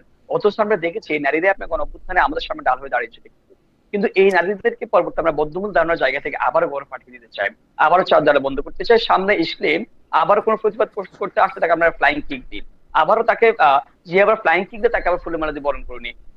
সে নারী প্রতিবাদ করতে আসলে তার জুম ক্লোজ ভিডিও নিয়ে, এই যে প্রতিবন্ধকতার মধ্যে, তাহলে আপনি কিভাবে বলতে পারেন নারীরা এত প্রতিকূলতা পার করে তারা আবার সামনে আসবে, নেতৃত্বে আসবে? আমরা দেখি না কোনো ছাত্র সংগঠন নারীকে নেতৃত্বে নিয়ে আসতে, আমরা দেখি না কোনো রাজনৈতিক দল নারীকে নেতৃত্বের জায়গায় দিতে। যতই আমরা মুখে ফুলঝুরি কথাবার্তা বলি না কেন, আমরা ওকে, দেখেছি সবাই নারীদের সম্পর্কে যে বদ্ধমূল ধারণাটা সেটা তৈরি করছে, কিন্তু আমরা নতুন ছাত্র সংগঠন হিসেবে আমরা সেই জায়গাটা এনশিওর করতে চাই যে নারীদের জন্য ক্যাম্পাসে কমফোর্ট জোন এবং রাজনীতিতে কমফোর্ট জোন জি, তৈরি করতে চাই, সেটা আমরা দেশের সাথে দেখিয়েছি।